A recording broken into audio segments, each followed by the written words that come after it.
And now you look down at Duncan Park, Baseball Digest's best minor league stadium in 2017 and 18, and a beautiful arena for our young sport of banana ball in its debut here on Nesson.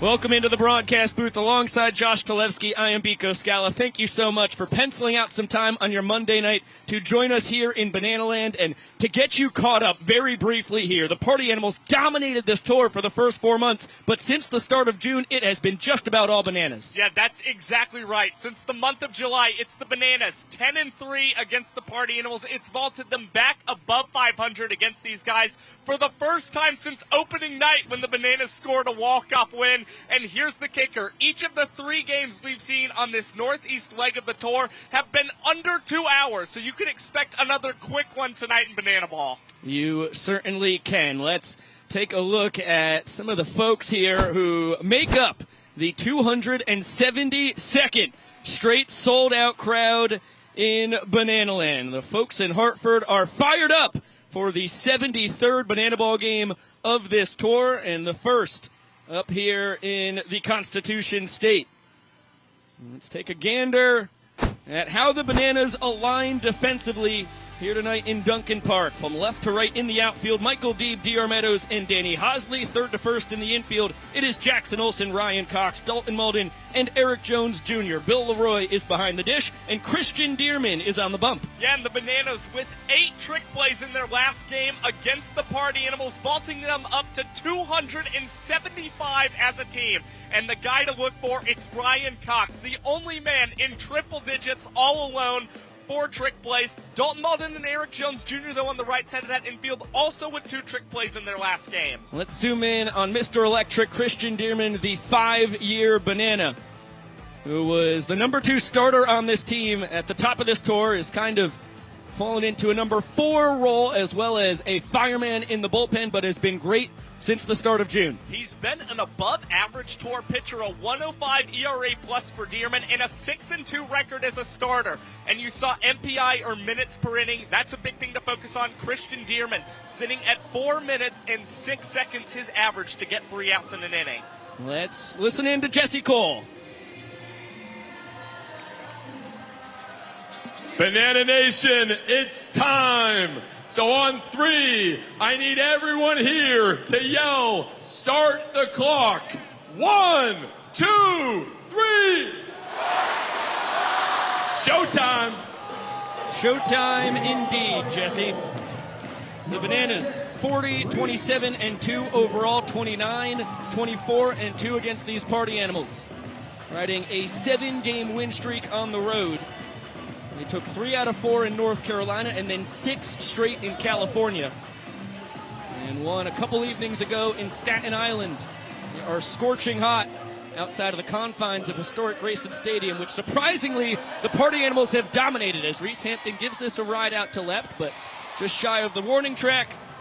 Michael Deeb will sit down the best hitter on the tour thus far. Yeah, Reese Hampton, a 170 OPS plus on the season, leading all batters on this year's tour. But for the most part, it's Christian Dearman who has really limited Reese for the most part this season. Just a 273 batting average for Reese against Mr. Electric.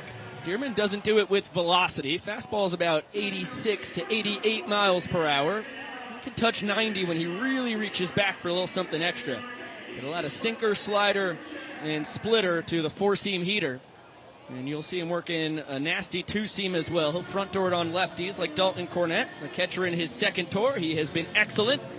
Nobody with a better ball four sprint to strikeout ratio than DC3 as Dalton Malden records his first trick play of the night, 32nd of the tour in 34 attempts. And once again, we saw 2 trick plays from Dalton Malden. He'll go between the legs quite a bit, and it was in the last contest against the Party Animals.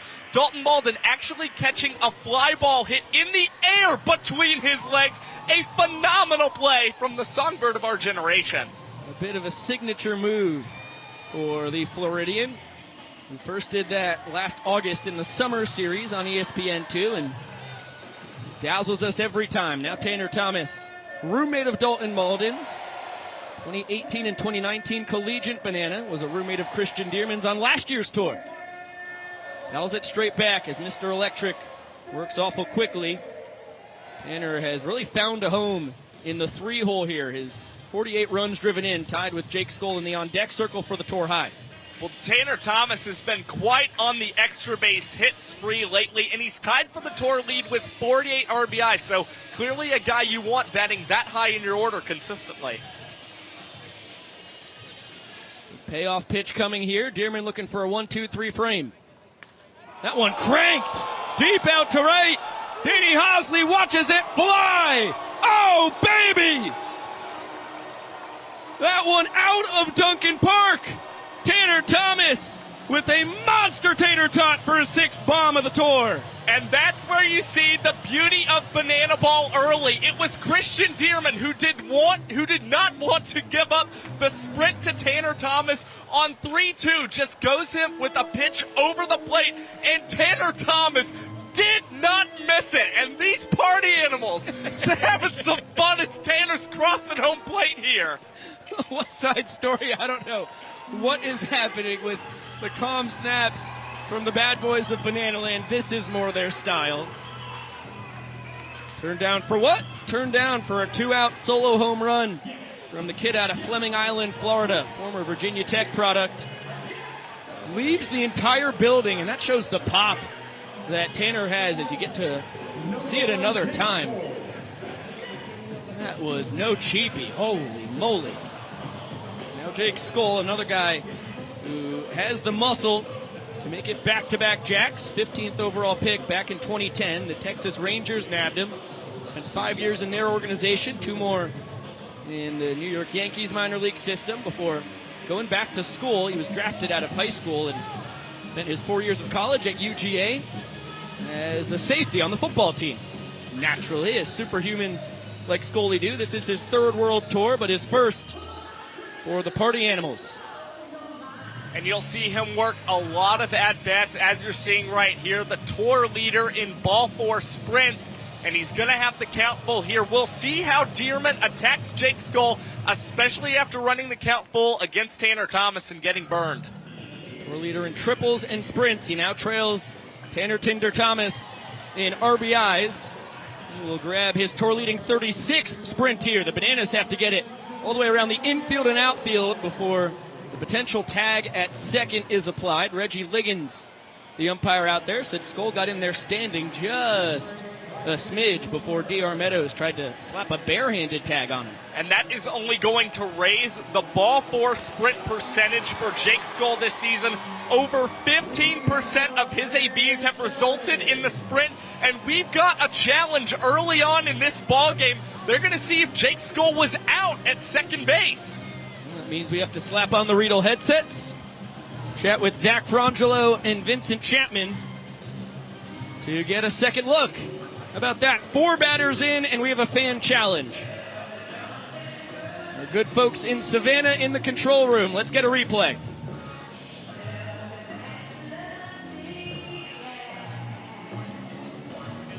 Our good folks in Savannah. Let's get a replay. Here it is. Okay, Deeb actually the man with the tag. From that angle, we can't overturn the call. Unless we get it from a different angle, this has to stand. This is the angle. Yeah, safe yes. Once again, clearly. Call confirmed.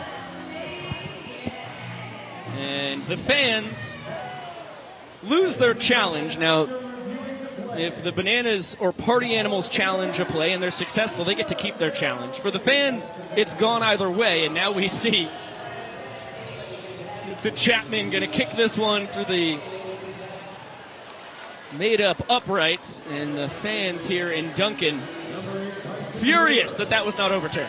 I mean, as cool as the fan challenge has been since being integrated into Banana Ball, they are just 2-19 all-time in their challenge attempts. Oh, it's not good. But we appreciate them using it because you can't take it home. Jason Bloomer, 2021 and 2022 collegiate Banana, took home Pettit Cups in each of those campaigns, and he gets his tour-leading 10th hit by pitch right here. Now 2 men on with 2 down. He was a teammate of Mr. Dearman's in that 2021 season, and now Rip. Couple suicides, all of his teammates trying to keep up with him, but Bloomer the first to first base.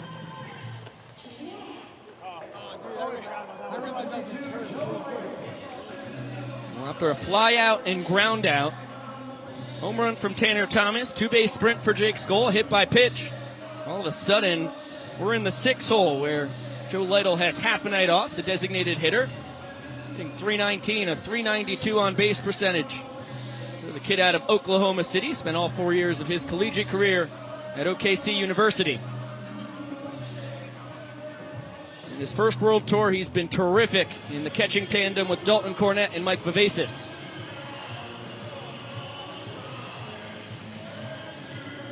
Big 3-1 pitch. There's a strike. Lytle thought he might have had a sprint. Well, caught plenty of zone, though, and we'll have a payoff. And good work by Lytle, not leaving the zone early there, as it's Dearman who is still able to set down Lytle on the 3-2 count with a strikeout. Only 1 run for the Party Animals in the top of the first. Good job by Mr. Electric to strand a pair.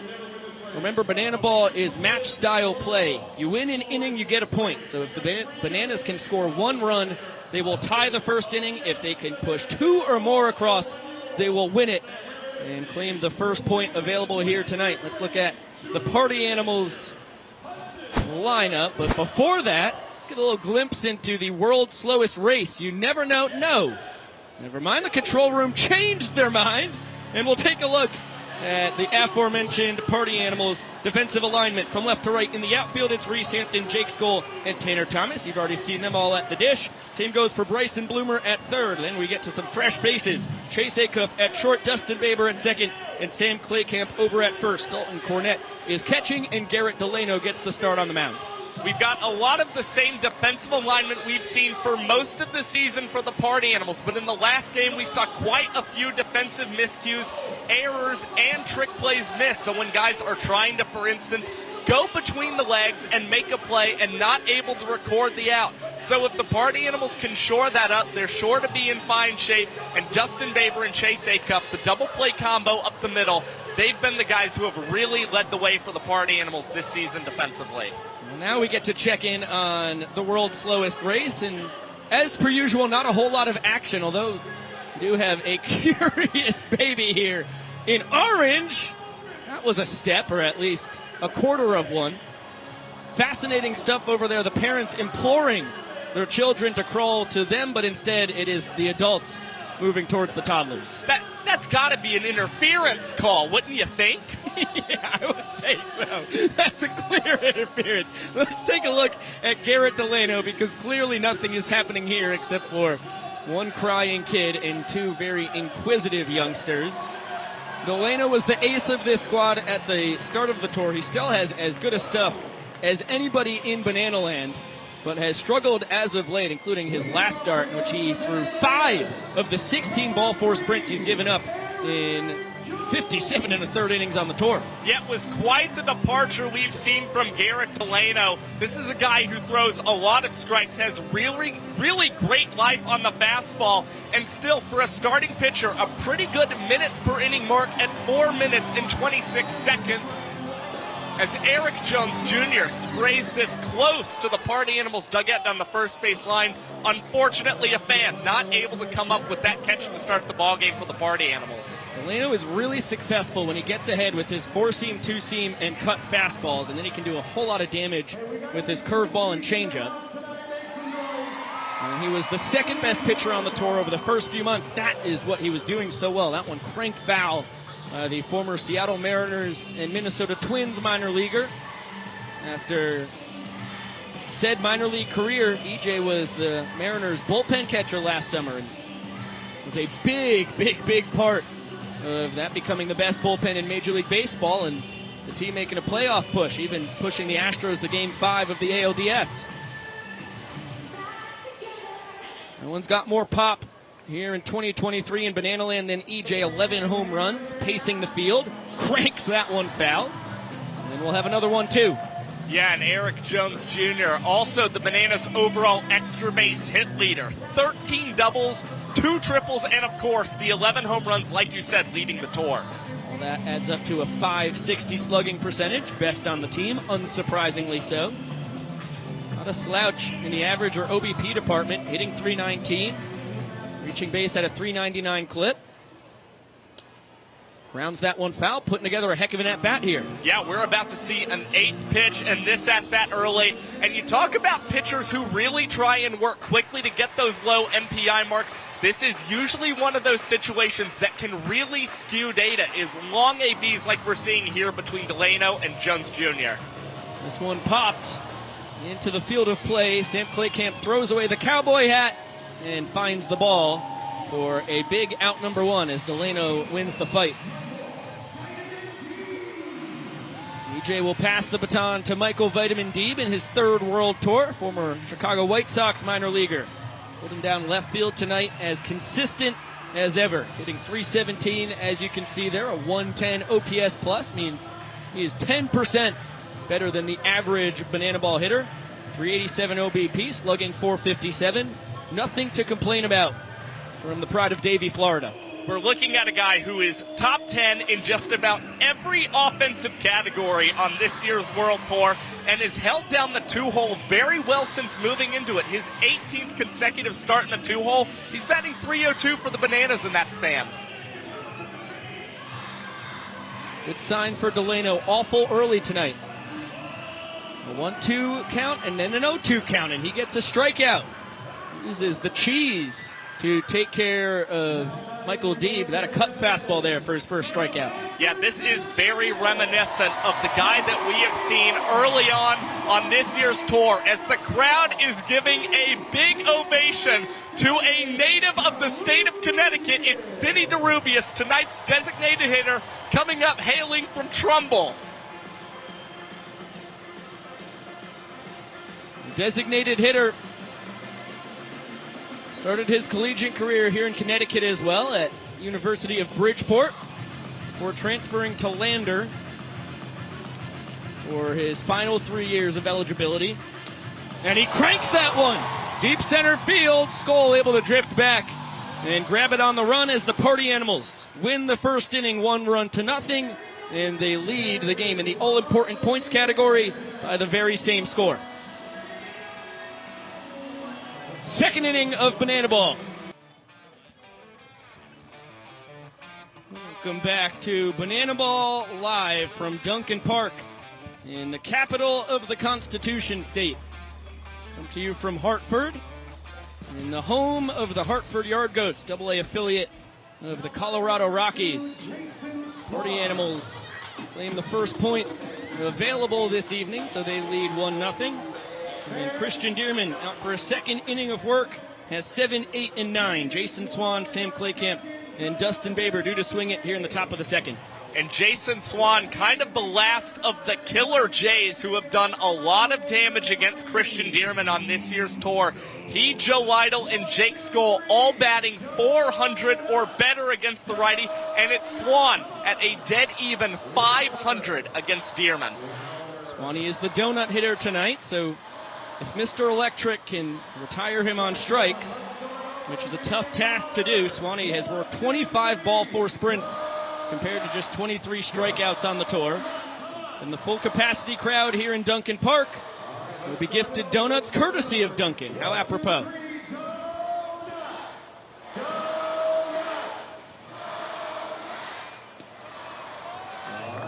Two 2-1 count on the Animals' extra hitter.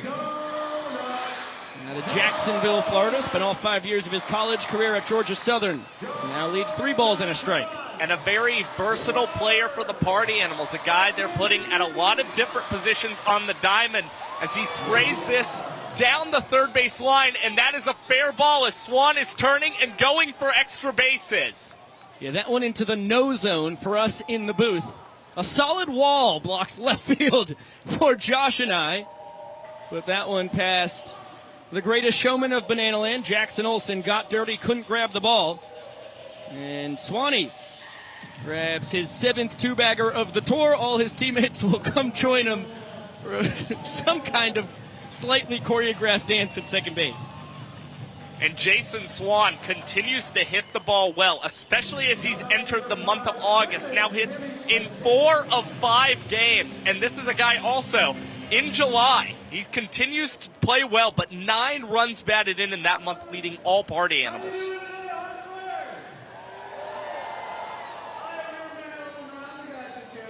Yeah.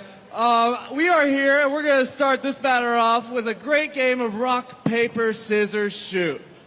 If Sammy wins, I'll tell him what pitch is coming. But if I win, he has to hop in the other batter's box. Does that sound good? All right, let's get this started. Ready, Sam? Rock, paper, scissors, shoot. Oh, I'm just not very good at this game. All right, slider. Dearman tells Slam and Sammy a slider's coming. It's ball one. Jinx. Ready, Sam? Rock, paper, scissors, shoot. All right. Step over. Mm-hmm.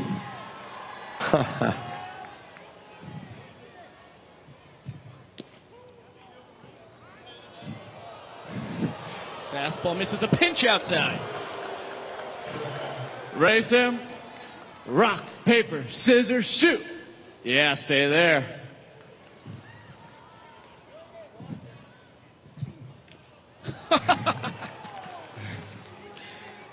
That was a good swing. But here we go. Rock, paper, scissors, shoot. That's right.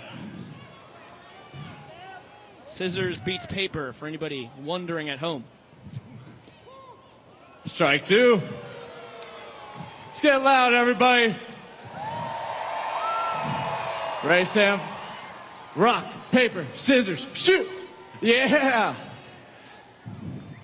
Oh, you beat me? Oh, I didn't see it. He's got batting gloves. All right. Slider. Let's do it. Clay Camp knows what's coming. 2-2. Plumps him. That was on purpose, right?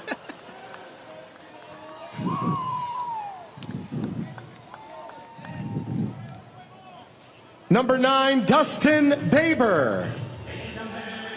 Second hit batter of the game for Mr. Electric, who now will hop off the mic and has to deal with 2 on and nobody gone. It's an absolutely brutal outcome for Christian Dearman. Not only because he had won 3 straight rounds of rock, paper, scissors before Sam Claycamp got to turn around and bat in that right-handed batter's box, but the hit by pitch, now 2 runners on and still no outs for the Bananas. Quick 0-2 count, though, on Dustin Baber, the second baseman who resides in the 9 hole. We hit 10 in Banana Ball, DH and in EH. So Chase Acuff, the shortstop, waits on deck in the 10 spot, the true bottom of the order. Dearman takes a glimpse at Jason Swan on second base, who is thrown out for the first time trying to steal a couple nights ago in Staten Island. He is 10 for 11 in his attempts. Claycamp over at first, 4 for 4.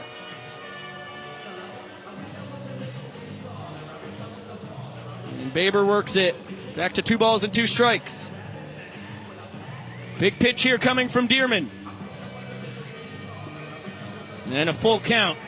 This is where ball 4 will score Swan easily from second. Claycamp will definitely get third. Wouldn't doubt that they're off on the pitch. And we're only 9 batters into this ball game for the Party Animals, but already the 4th to work a full count here against Christian Dearman. But that's a great pitch up in the zone, and Dustin Baber just trying to protect, comes up empty there against Dearman. Yeah, coming from that 3/4 arm slot, fastball spent a lot of time in the zone before it ended up in the top outside quadrant, possibly even leaving the zone. That is a big strikeout for Dearman, his second K of the night. And the front door bender misses inside, so Chase Acuff, the shortstop, ahead 1-0, make it 2-0. Just like Baber before him in his first World Tour, he started his professional banana ball career in the Summer Series last August. Although he was a banana with Christian Dearman back in the summer of 2021. Christian's got to find the zone here, 3-0. And Acuff watches it for ball 4. Dearman really wanted it, looked a tad low. I agree with the call from Vincent Chapman. And the play at second in time. Excellent sprint defense by the Nanners, who had to get the ball to all 7 fielders behind the pitcher and catcher before it was live. And after nearly snagging Skull in the first, they get Acuff here in the second. It's a productive sprint nonetheless as the run comes across here in the second. But the Bananas defense did a very good job, especially the outfielders. As you see in those 3-ball counts, the corner outfielders and center fielder will start to shade in towards that second base bag where they all crash in. Great job by them with the speed and being able to apply that tag on Chase Acuff. Another look at the tag at second. Boy, I know the Party Animals don't want to lose their challenge early on in this ball game, but saw Acuff putting his head down there. On a second look, I think he might have gotten the foot in there ahead of the tag. Randy Voss made the call. Check that. John Byrne made the call, umpiring first base there. Randy back in Texas, umpiring college ball. And a 2-0 count on Reese Hampton, back at the top of the order here. Pops this one towards the stands. And it is not caught. Shout out Zach Frangelo for letting us know, as once again, Josh and I can't see a lick when it comes to the left field line and Jesse Cole and everyone else out there. Hampton flew out to left his first time. And a heck of an advantage here, 3-1, with Clay Camp leading off third.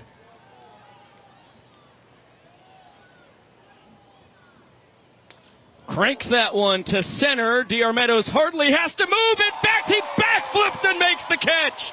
Stupendous play from the doctor. That is what you typically see for the trick play for the doctor there in center field. And DR Meadows timing that ball up perfectly and making a beautiful backflip catch to end the top of the second for the Bananas. So nice, we've got to see it twice. How does that man do it? For the second straight inning, the Party Animals put a run on the board. We'll see if the Nanners can answer.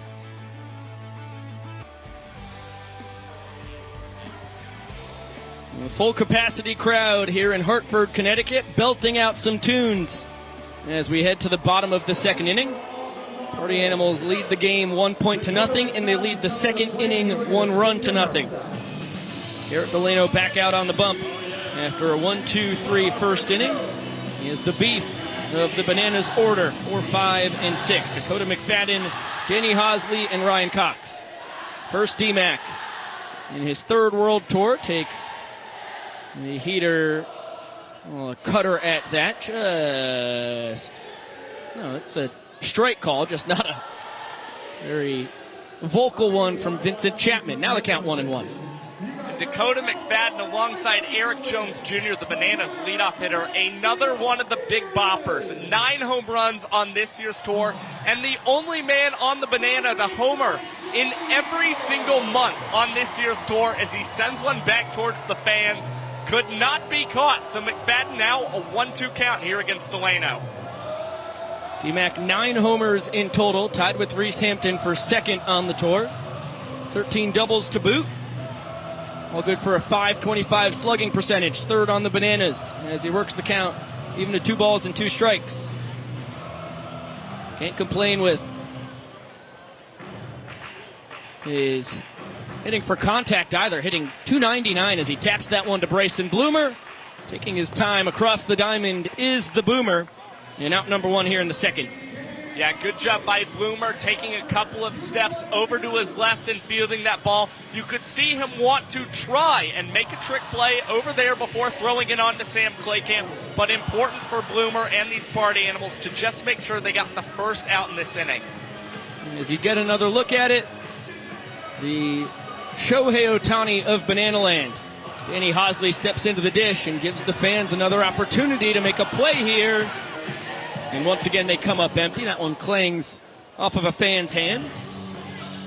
Hosley starting in right tonight after replacing DR in center each of the last 3 games here in this northeast leg of the tour. 1 in Trenton, 2 in Staten Island. Cranks that one up the middle for a base knock. And the best pitcher on the 2023 tour is the first batter to solve Garrett Delano tonight. Well, the best pitcher has also been one of the Bananas' best hitters over the last month and a half. That extends now a 5-game hitting streak for Danny Hosley. And how about this? 11 of his last 16 hits have gone for extra bases. Not that one, of course, as the Bananas perform a little single, ladies, going down the third base line for their first single of the night. Always good to incorporate Beyonce in banana ball. Hosley no slouch on the base pads. 12 for 14 in his stolen base attempts, and one of the 2 times he's been caught was just a miscommunication between him and Vincent Chapman on a ball in Kansas City where Vincent thought that Danny broke towards first, so he was caught stealing first.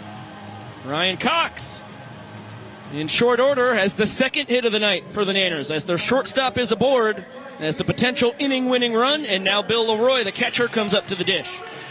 And we have seen quite the evolution for Ryan Cox on this World Tour, a guy we typically think of as a glove-first infielder. And when you're triple digits in trick plays, why wouldn't you think that? But Ryan Cox, at the end of May, was batting .230, has now raised that batting average entering tonight to .284. It really speaks to the way his swing and approach at the plate has evolved over this World Tour, especially over the last few months. And of course, rev that up a couple more ticks after his second inning single. Bill Leroy, a very similar hitter to Coxie. Bill, one of the captains on this team, alongside his good buddy Kyle Lewigs. The pair of them both in their 6th year as Bananas, 2nd as pros. We'll have Kyle Lewigs in the booth a little later on tonight, as well as Vinnie Derubius, the home state man, and we'll get a mic on Jackson Olson. It's going to be a fun night here on Nesson, as that one misses the outside corner. No, Vincent Chapman is going to say it did get it. An emphatic call, but just about an ununderstandable one. Bryson Bloomer attacking this, flips to second, Baber to first! Double play! 5-4-3 when the party animals needed it most. And barring a challenge, they've won the second inning. Terrific job by Bryson Bloomer, charging at that ball, throwing crossbody onto Dustin Baber there, covering the bag at second base. And that's a pro turn by Baber and a good stretch by slamming Sammy Claycamp to make sure the party animals could turn that double play and go up 2 points now in this ball game. They lead by 2 in the all-important points category, and we will pop it up in the booth because we are joined by Jake Schwartz, our resident magician of Bananaland, who has a trick for us. What do you got, Jake? Be good to turn your microphone on, wouldn't it? That might help.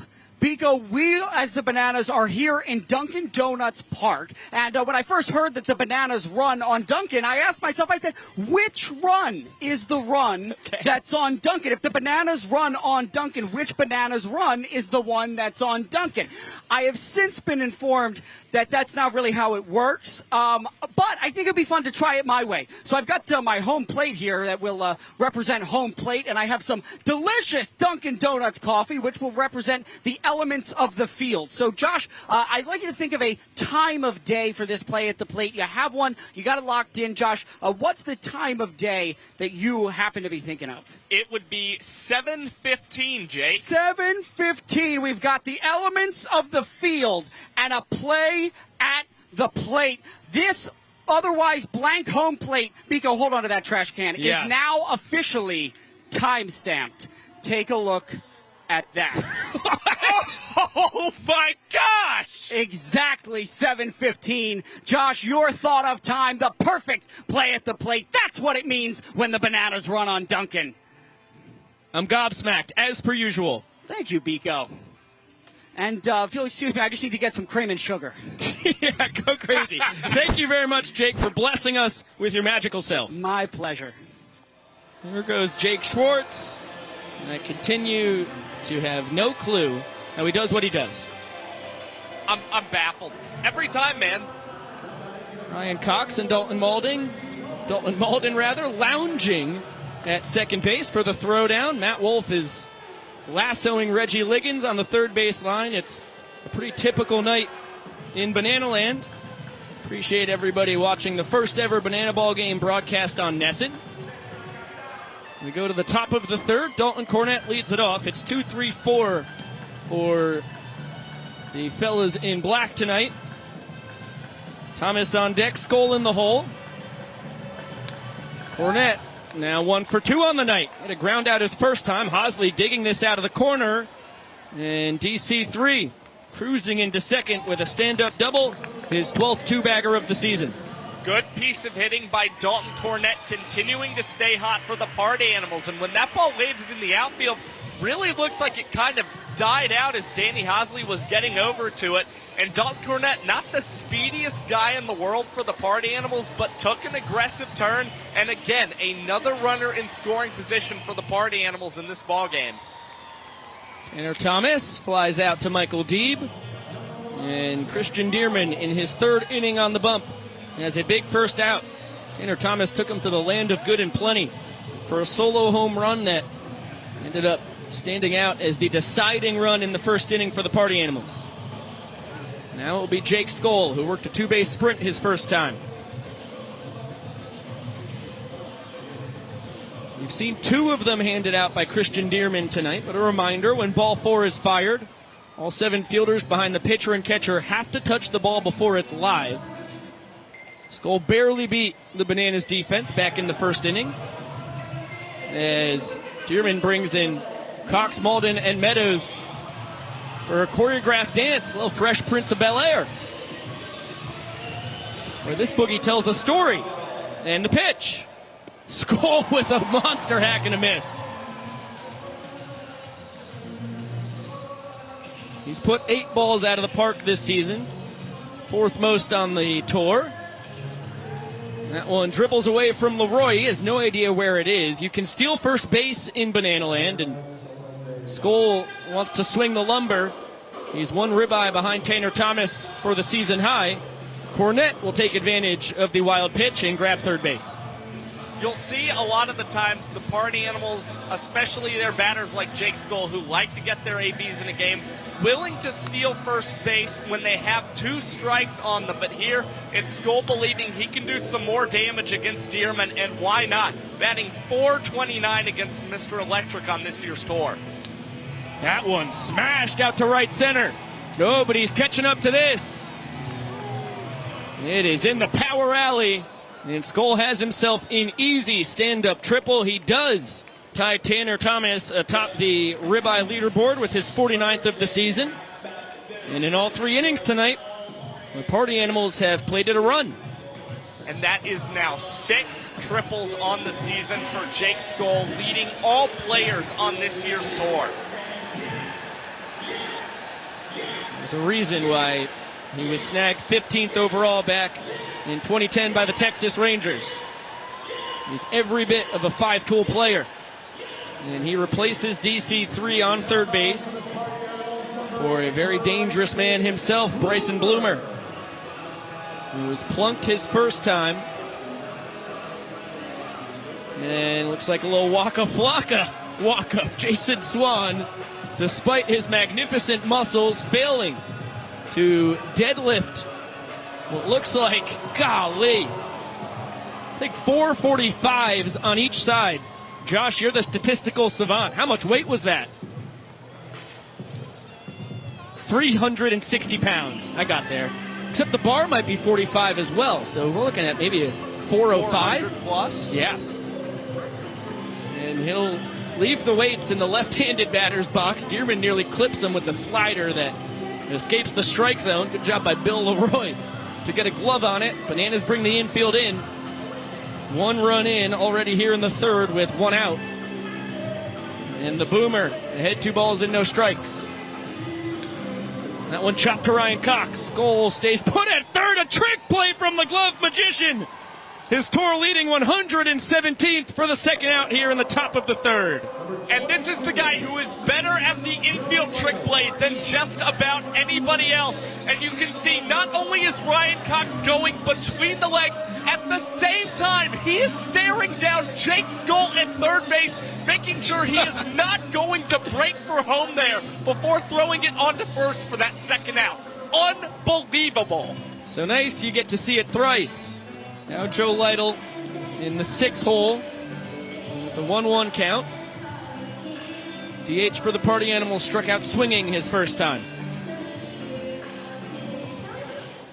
And Dearman able to jump ahead, 1-2.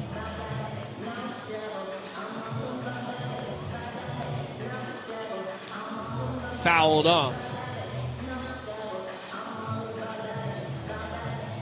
Little actually played for his dad for all 4 years at Oklahoma City University. That one shot through the 6-hole. And what Lytle does oh so well, takes it the opposite way, grabs his 39th ribeye on the tour, and the Party Animals with a 2 spot now here in the third. The spray chart for Joe Lytle this season has been amazing. His 13th hit to the opposite field to go along with 13 to center and 18 to right. A guy who will really spray the ball wherever he desires. Excellent piece of 2-strike hitting as Dearman jumps ahead of Jason Swan. He doubled and scored what would be the inning-winning run a frame ago. Good pickoff there by Dearman, but John Byrne, the first base umpire, says Lytle back safely. Forget about him over there. 7 for 9 on the tour in his stolen base attempts, as this one is shanked foul. And an 0-2 count on Swanee. Well, we have seen Joe Lytle come into pinch run in certain situations for the Party Animals, one of the unique aspects of banana ball. But here, we'll see if he takes off on an 0-2 count, as Dearman will mishide Jason Swan. 1-2 coming. And that is a strikeout on the Mr. Electric slider. His third punchy of the night, but the Party Animals strike for 2 runs. And the Nanners will need 2 to tie the third inning, 3 to win it, as they trail by 2 points with 2 full innings in the books. Nesson's coverage of the Savannah Bananas is presented by Dunkin'. The Savannah Bananas run on Dunkin'. We are back in Banana Land, coming to you live from the insurance capital of the world. Beautiful and historic Hartford, Connecticut. And a full capacity crowd on hand for the 73rd Banana Ball game of our tour, the 103rd Banana Ball game ever to be played in front of fans. We have a couple Sports Center anchors on hand. Makes sense, as we're about 20 minutes away from Bristol, the headquarters of ESPN. Randy Scott and Gary Streisky having some fun with a mid-inning promotion. Garrett Delano, a 1-2-3 first, and then in the second, able to strand a pair of one-out singles thanks to a well-timed 5-4-3 double play, looking to make it 3 points earned in as many tries. He's been very sharp to start this game. A lot of first pitch strikes we're seeing from Delano, and what is also fantastic, just being backed by his defense. Again, what a huge double play from Bryson Bloomer. And how about the entrance here from the home state kid, the greatest showman of Banana Land, with his signature walk-up. And Jackson Olson getting a whole lot of help from his teammates here.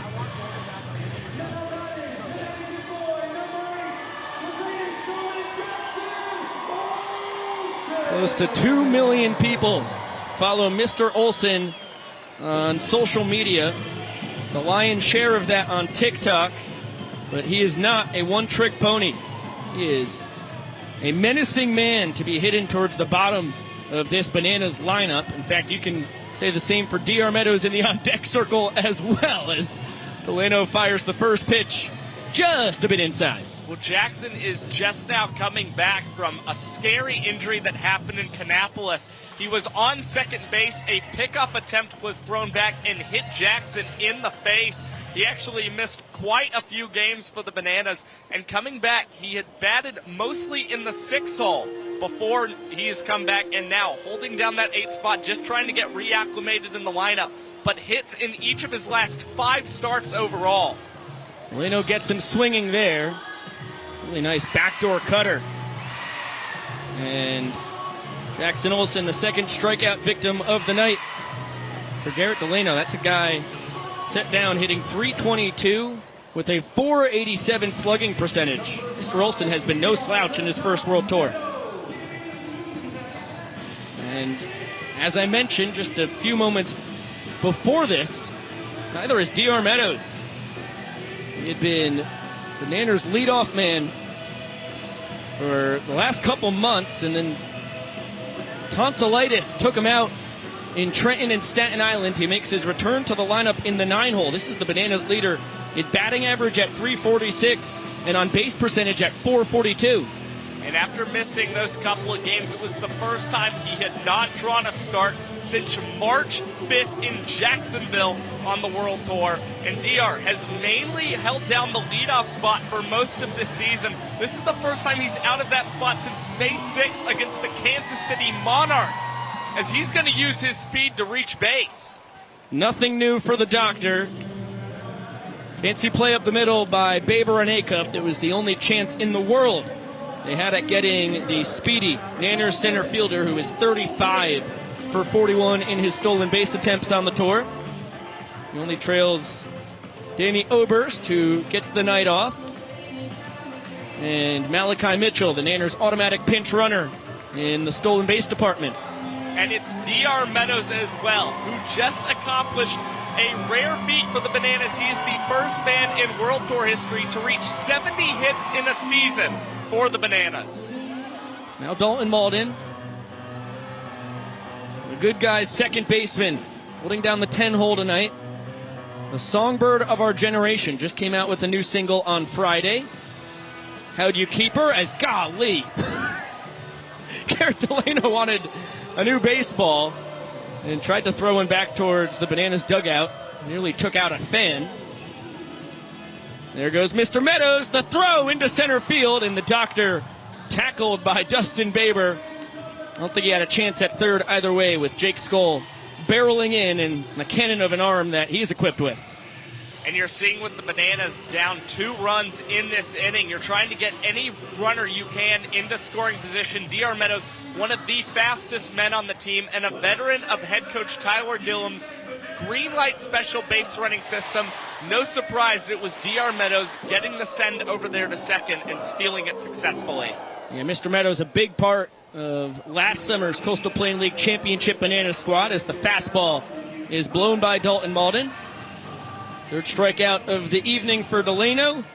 And as we go to the top of the order for the Nanners, they are down to their final out here in the 3rd inning. Nobody better to represent the Frames' potential inning-tying run than Eric Jones Jr. Popped out to first to lead off the bottom of the 1st inning. I would imagine that Wednesday night in Brockton, Massachusetts, D.R. Meadows has his leadoff spot back, but EJ, a very good man, put in there in the Doctor's stead. Well, since July 11th, which coincided with Eric Jones Jr. returning to his home state of North Carolina, he has batted .372 for the Bananas with 4 doubles, 2 home runs, and 8 runs batted in, getting on base almost 50% of the time in that span as well. Falls victim to a well-executed curveball there from Delano. 1-1 now. Meter is high. Good take.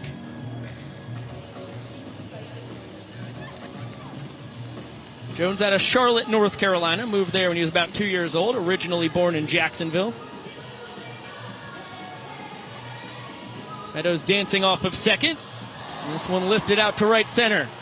Skoll and Tanner Thomas converge, and it is Mr. Tinder Thomas who puts it away. The Party Animals have earned a point in all 3 innings tonight. They lead by 3 after 3. And we will be back with the Italian stallion himself, Vinnie Derubius. Hopefully we'll be coming up to the broadcast booth when we're back for the top of the 4th inning. The world-renowned Banana Band blasting away all over Duncan Park here as we head to the 4th inning. Party Animals won the 1st and 2nd inning by a run each. A 2-0 win in the 3rd, only counts for 1 point. So they lead by 3 as Zach Phillips takes over on the bump for Christian Dearman, the savvy southpaw. Coming to the Nanners after 4 years in the Kansas City Royals minor league organization, has been terrific in relief. He has turned it up to a new level here in the month of August. A win already and a save. And he has thrown 3 innings in this month alone that have all been under 2 minutes, including a 1 minute and 21 second inning, the 6th fastest of all time in Banana Ball. Bottom of the order for Phillips as Sam Claycamp with a 1-0 count takes a backseat to Vincent Chapman, who calls time, dusts off the plate, and does what he does best. Perfect time for Vinnie Derubius to join us in the booth. How much fun do you have watching our home plate umpire just absolutely get after it every night? Every night it's something new, and the electricity is unbelievable. I think people cheer for that for Vince more than just about anything. Now, Vinny, I can't tell you how much we appreciate you joining us in the booth, especially because on the bottom of this inning, you are due up second. So we'll get right to it, man. How cool is it to be back in your home state, bringing Banana Ball to Connecticut? It's absolutely amazing, Biko. I mean, I'm home. I stayed the night at my family's house last night. I had some home-cooked meals. I got the family in the stands, and I've grown up playing here and been to a couple of Yard Goats games, and being able to see this place packed out is unbelievable.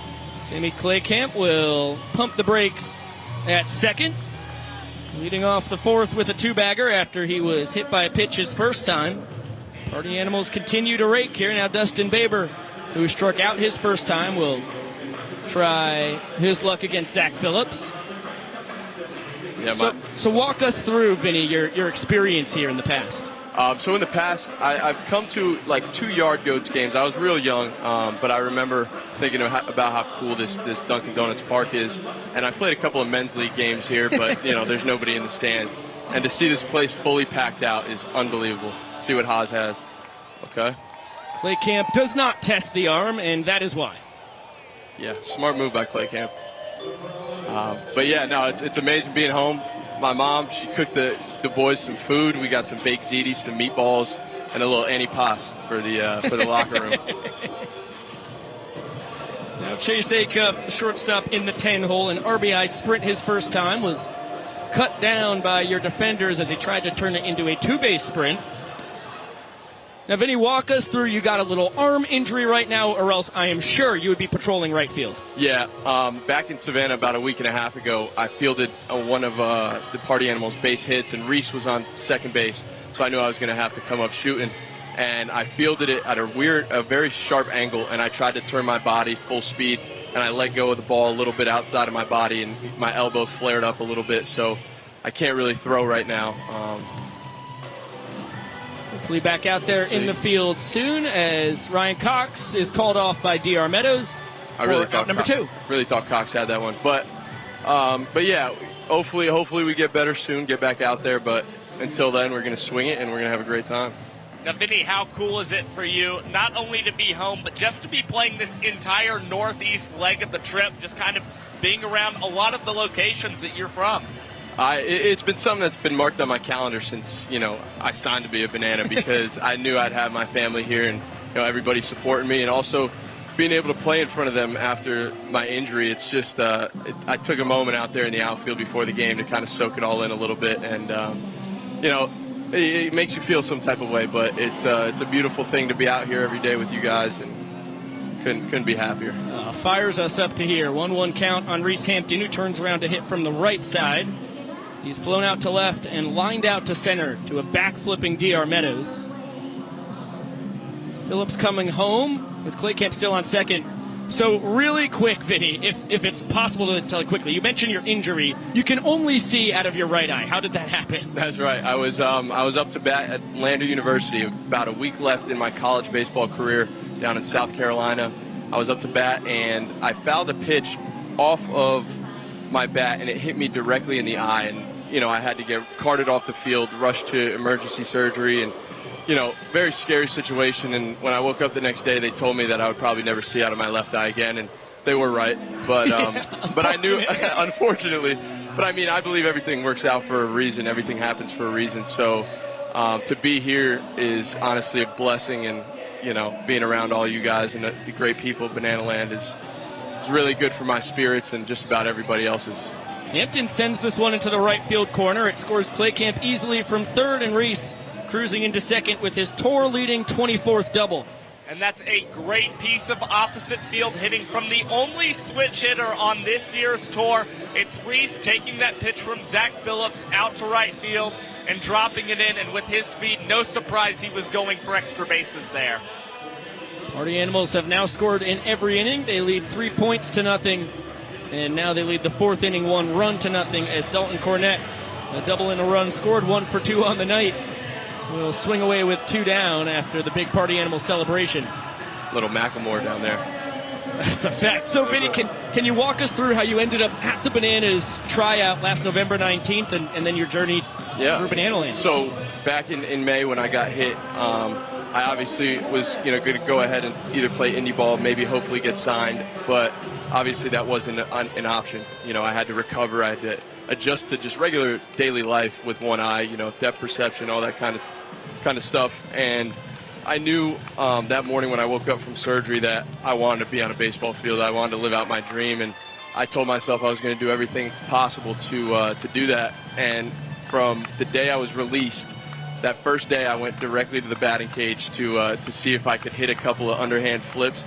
And I took 5 swings against the doctor's orders, of course, but I hit 5 line drives to the back of the net, and that was it. I told myself I'm doing whatever it takes to get back on the field, and from then on out, I had to work a couple jobs, save some money. I was training every day, and went down to Lander to be around the guys. It's going to be an infield single in my book. I don't think Ryan Cox had a great chance at Dalton Cornett, who is now 2 for 3, and runners at the corners with 2 down for Tanner Thomas, who homered his first time and then flew out to left in the that third. was a bomb. He hit a bomb. Looks like we have an interview going on at first, and it's over. Back to you, Vinny. So, I was training and working, and I went back to Lander to be around the guys, be around my teammates, and then obviously coach them, get some coaching experience. But in the back of my mind, I knew I wanted to play the entire time. And I was going to indie ball tryouts. Nothing was coming of it. I was having decent showings, but never got a phone call. And then my coach told me about the Bananas tryout. And although I was pretty hesitant at first, I didn't know what to expect. It was one of the only opportunities I had. So I showed up, and I believe it was November 17th? 19th. Barehanded by Zach Phillips. That will end the frame. Showed up with an eye patch, and I hit a homer, and that's how I'm here. But I would love to stay and chat, but I am up second here. Okay, Vinny, before we say goodbye, well, actually, there's no time to say goodbye. We would love to come up to the booth, but you're due up second. Thank you so much for joining us. Appreciate you guys. Thank you, Josh. Always a pleasure. There goes Vinnie Derubius. The end of that story is he hit a home run in our live banana ball game during said tryout. We were blown away, 1, because it was a shot out of historic Grayson Stadium, 2, because he did it with one working eye. And as you could tell by getting to listen to him through that half inning, he is as good a guy as you could ever possibly find. Incredible with the fans. I mean, we could literally wax poetic for the rest of this broadcast about Vincent Derubius. And boy, he's been a very productive banana baller as well. He has been an above tour average hitter, but more than that, it's just the people that he is inspiring and the stories that he's telling, not only in person at the games, but also across social media. I mean, you can't give that guy enough credit for just how he's been able to overcome some of the challenges in his life. It is Hey Baby O'Clock here in Duncan Park. Full capacity crowd, the 272nd straight sold out crowd here in Banana Land, about 50 minutes from Vinny's hometown of Trumbull, Connecticut. Getting after it, a tradition nearly as old as this organization that was incepted back in 2016 as a collegiate summer baseball team. And a guy who spent 4 years on said collegiate summer baseball team, the ace of your Savannah Bananas, now in his 6th campaign as an inner. Cowboy Kyle Lewis replaces Vinny in the booth. Mr. Cowboy Kyle, how you living tonight? Yeah. I'm doing really dandy, Nico. It's really good to be with you guys. I've got a couple questions right off the rip. What is Gop Pool? Gabagool, I feel a little uncultured, but I feel like I need to understand since we're in Connecticut. It's I believe it's like a salted, marinated meat, and it's it's a dry meat, I believe. I'm pretty sure. That's about the best description you will get. Excellent job, Pico. Thank you. Pretty good as Michael Deep gets things kicked as the Bananas look to get on the board here in the bottom of the 4th inning. I had the pleasure of meeting Vinnie Derubius' mother pregame. Yes. You would have thought that she raised me or we had been friends for 16 years. She came up and hugged me probably 3 or 4 times throughout the short conversation and, asked if I had one of her cookies. I haven't yet, but it was a really, really cool encounter. The Derubius clan are incredible people, which is probably the most unsurprising thing anybody's heard tonight. That's strikeout number 4 for Garrett Delano, your 2018 collegiate teammate, who has now struck out Michael Deeb twice on the night. You don't see that very often. And here is Vinnie Derubius, fresh from the booth, down to the field. He gave first ball, he barreled up tonight a good ride out to the warning track in center field, but hauled in by Jake Skoll. Now, Kyle, was she telling you needed to put a little more meat on your bones at all? I don't think I was around her enough for her to get that off. It was more positive encounters. Why? Are you trying to say that I need more meat on my bone? Oh, not at all. But that's a pretty classic motherly thing to do. All I felt was motherly love, and that was it. That's all I got from her. 2-1 count now on the Nanners DH. You get to see Delano throwing like his first couple of months on this tour self, and although he was only a hitter when he was a Banana back in 2018, this is something that you've gotten used to seeing over the past 2 tours. Yeah, look, it seems pretty much, every time he's on the mound, whether he's closing or he's starting or really just in the box swinging the stick, he's really at the peak of his powers, it seems like every time he steps foot on that field. And that's another thing about Vinnie you mentioned earlier. He's been a real spotty starter. He's played every role pretty much imaginable for the Bananas this year, and the guy prepares for the moment better than anybody I've ever seen. Front door curve is chopped towards second. Dustin Baber bounces it to first. I thought he didn't have a chance at a trick play there, and that is my mistake. His 68th in 74 tries on the tour to lead the Party Animals. It was Garrett Delano making a leaping attempt off the mound to try and field that ball, and sort of a slow roller, but Dustin Baber charging that ball, saw he had the opportunity to bounce it there to Sam Claycamp. Great work by Claycamp, knowing Dustin Baber probably trying to go that route and able to get the trick play on that hit off the bat of Derubius. And now, Kyle, for the 4th straight inning, your Nanners are an out away from losing the frame as Delano looks in at Vincent Chapman incredulously, thinking that the front door curveball got a strike. Now he's behind the dangerous D-Mac. 2 balls and no strikes, who grounded out to third his first time. And this is probably a good time to let you guys know I don't have my Crocs on up here in the booth. I actually have Christian Dearman's No Bulls on because I might have to leave you guys early. If Jackson gets on and there's some kind of situation that Malachi has already ran, I'm going to have to exit the booth, and I will be running on the base path. It is completely fair. This one grounded up the middle. Acuff gathers, fires across the diamond, and Garrett Delano is rolling, as are his Party Animals. They win their 4th inning in as many tries tonight. They lead 4-0 in the all-important points category. And they will pose for a family photo to celebrate their 4th inning win. And when we look at minutes per inning in this ballgame, we have seen so much consistency from Garrett Delano. That one his best mark of the night, 3 minutes and 11 seconds for the right-hander.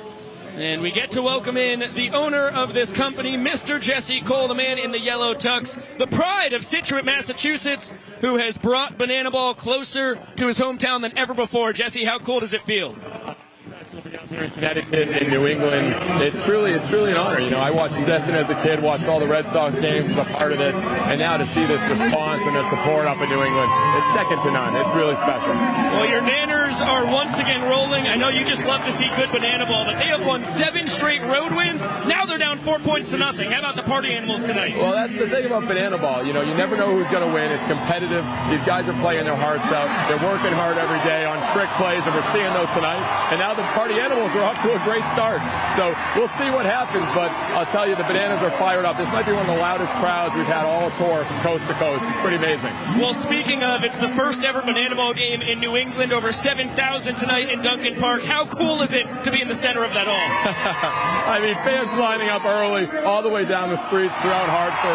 We were getting greeted this morning. I mean, it's unbelievable to think 7 years ago, we only sold a handful of tickets and we were struggling to see a wait list for tickets over 900,000 now. Everywhere selling out. I'm just so happy for these guys that they get to have their dreams come true playing in front of these crowds. Nanners are down 4 points, 4 innings in. What's your prediction for the rest of this one, Jess? Well, the most amazing thing about banana ball, it always comes down to the last inning. So I'm predicting that's what's going to happen. It's going to be a great finish. Thank you so much, Mr. Cole. Thank you. Love you, Pico. Love you too, Jesse. There goes Jesse Cole, the owner of this here club, alongside his wife, Emily, who the duo are the reason we're here. Of course, we have to thank Kerry Cole as well, the father of Jesse, who takes credit for the first rule in banana ball. Every inning counts, as Jake Skoll gets a heater behind him and is hardly faced. Yeah, Zach out for the top of the 5th. He's got to face the meat of Murderer's Row, I guess you could say. I love it. Tough task to do, but I love that interview from Jesse. It was great. I was hoping you were going to squeak in that question about his prediction for the game, because it always seems to come down to the 9th inning. But a really cool moment yesterday at practice whenever we first got to this stadium. I would say it's probably one of the nicer surfaces we played on outside of, West Palm Beach and a couple other places that we've traveled this country. But, the guys were really ripping some trick plays yesterday at practice and ground balls that I've never seen before. So I can't really say I'm too surprised to see them pulling them off at this rate. Party Animals have already grabbed 3 trick plays in 4 innings. Actually, check that. The Bananas have grabbed 3 trick plays in 4 innings. The Party Animals just got their first in the bottom of the 4th. Big 2-2 pitch coming here to Jake Skoll. Bryson Bloomer and Joe Lytle also due up. Zach Phillips out for his 2nd inning of work. And he yanks it down. Payoff pitch coming to the Party Animals cleanup hitter, who has an RBI triple and a 2-base sprint on his ledger tonight. And now another sprint. Nanners need to get it around the infield and outfield before the ball is live. Sloppy work in the infield. Skoll will cruise into second easily with his 2nd 2-base sprint of the evening. And nobody sees more pitches per plate appearance on this year's tour than Jake Skoll. Now 2 sprints tonight. And again, this is what the Party Animals have done so well, is getting leadoff runners on in this ball game. It was Swan getting on first in the 2nd. They did it again in the 3rd, the 4th, and now the 5th as well. 4 straight innings for these Party Animals. Yeah, I definitely say that keeping the leadoff guy off the base path would be Bryson Bloomer smashes that to left, and it is over the leap of Michael Vitamin Deeb and into the left field stands. A booming shot for the Boomer himself. His 6th long ball of the season, and it is all Party Animals tonight. They lead the 5th inning by 2 runs. And Bryson Bloomer has been such a consistent batter all tour long for the Party Animals. He has at least 1 run batted in 5 of his last 6 series, and now leads the yard for the Party Animals. He'd seen his RBI totals dipping a little bit with the scuffling of the Party Animals offense. But boy, they are on tonight, and it's Bloomer getting back in that home run department as well. Another look at the smooth swing. The Boomer knew it, even if Michael Deeb nearly had a chance to bring it back in. And Phillips working awful quickly. Already a 1-1 count here on Joe Lytle, the DH. Struck out his first time, an RBI single to left field in the 3rd. Yeah, Bloomer never a fun guy to face. No matter how many times I strike him out, I'm scared every time that he's going to park one off of me. Definitely like playing with him a lot more in 21 than I do playing against him now here in 23. But yeah, just goes. I think that this is probably the biggest test outside of the trip in California. Joe Lytle 2 for 3. Just with the Bananas pitchers and just both pitchers in general, I think, with those 2 Challenger series that we played coming up here early, and this being, a pretty long stint, probably the longest just outside of California, and, it's just figuring out how to pitch and whose role.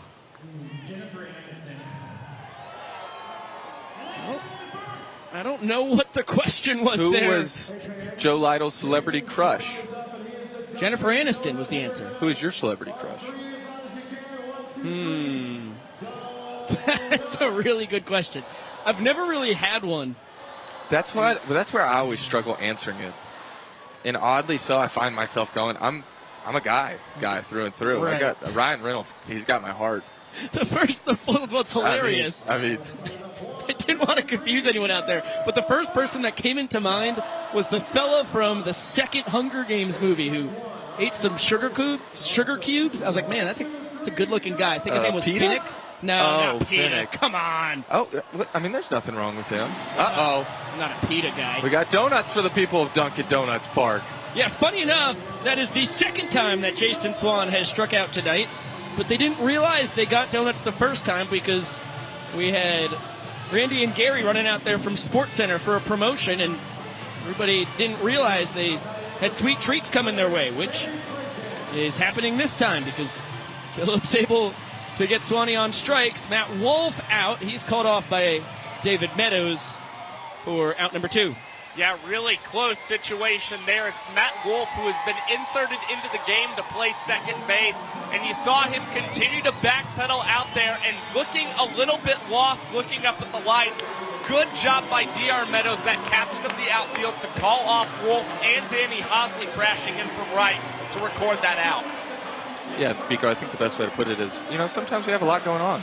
Correct. Because I didn't even realize we struck him out that first time. I don't even know what I was doing. I don't know where I was at. I didn't really notice it myself. Josh Talevsky, our broadcast partner, is the only guy who it did not slip by. Good for you, Josh. Don't call me a hero, just call me fans first, Kyle. Here's Ryan Cox. And I thought he might be trying something goofy, but with 2 runs already home for the Party Animals and Joe Lytle racing around the bases, he had to make sure he secured that ball. The Party Animals are rolling tonight. They lead by 4 in the all-important points category and have 2 runs in the 5th. Nanners need 2 runs of their own to tie it, 3 runs to get their first point of the night. We'll be back after this as Duncan Park goes crazy for donuts.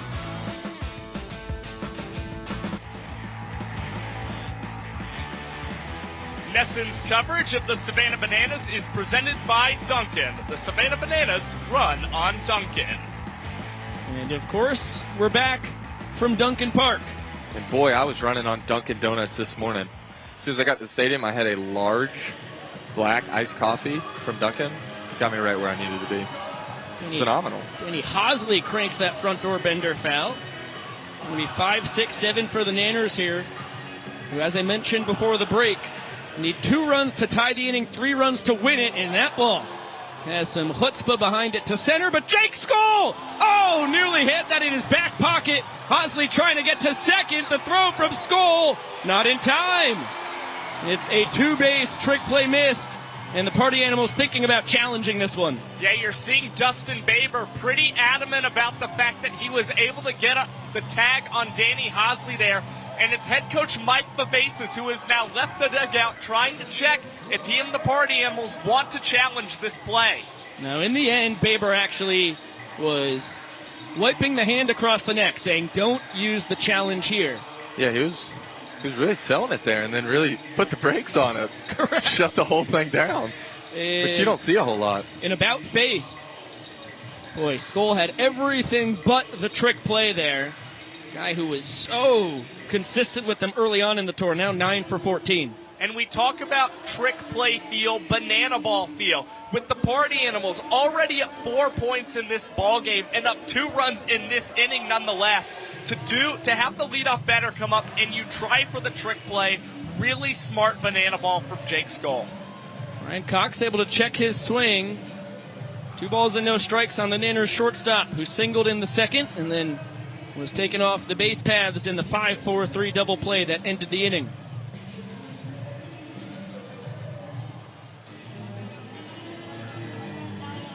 Coxey represents the inning-tying run. And he gets a fastball blown right by him. Got to swing off there. And, being down 4 is a pretty touchy subject. So I'd like to lighten up the room a little bit, Pico. I've got to ask if it's emotional for you because it's been a little emotional for me. This one not caught by fans. Thank you, Zach Frangelo, for letting us know. It's a little emotional for me, this pretty much being the home of the goats. And, the goats probably being one of my favorite, if not my favorite animal. And I know them holding a special place in your heart. I mean, do you feel a little emotional tonight? As a man who spent middle school and high school living on a goat farm. Shout out my dad, Dennis, and stepmom, Karen, who are in attendance tonight. Nice. For running said farm. I just did my part once in a while, but you bet your bottom dollar I wasn't up at 5 a.m. doing chores. Vincent Chapman gets on his horse and nearly snags that in his mask. We almost lost him. He's going to have to go on the injured list. I thought he was going to pull up a little lame there. Yeah, we can't have our home plate umpire pulling a hammy at this part of the season. Felt like it was coming. Just hope he's drinking water. Coxey works the sprint. Hosley will score easily from second. From short to second to third to first to left to right to the tag in time. Incredible sprint defense by the Party Animals to keep the potential inning tying run off the bases. You saw so much speed from Reese Hampton and Jake Skoll coming in from center and left to get that ball together incredibly fast. And it was Dalton Cornett, the Party Animals catcher. It took him a second to get the banana ball out of his catcher's mitt before the Party Animals could throw it around the infield. And that, I think, is why Coxey so aggressively went over there to second base. Amazing work by the Party Animals sprint defense there, specifically Jake Skoll and Reese Hampton. They just keep getting better and better at it, it seems, as the season goes on. I mean, every pretty much walk or sprint for the Bananas has been bang-bang at second base. Now Bill Leroy represents the potential inning-tying run. Not for me, though. If I got to run, I'm itching to run tonight. I'm itching to get out there, although I wouldn't be in the sprint situation. But. And that's a base hit, and that is where the out at second on a sprint is so crucial. Mr. Leroy 1 for 2 on the night. Guy who is a very sneaky base runner, 10 for 10 on the tour in his stolen base attempts, and won't get a chance to grab another steal as Malachi Mitchell, Flash the Kid, will take his place. Okay, I'm not going to freak out here, but this is the situation where it would arise. Jackson Olson is to get on base here because we ran Malachi Mitchell for Bill Leroy. I will have to leave out of here in a dead sprint, get out there and run for Jackson. For us in the booth, I hope you stay, but for you and for the Bananas, boy, would I love to see you out there on the bags. Yeah, I'm dying.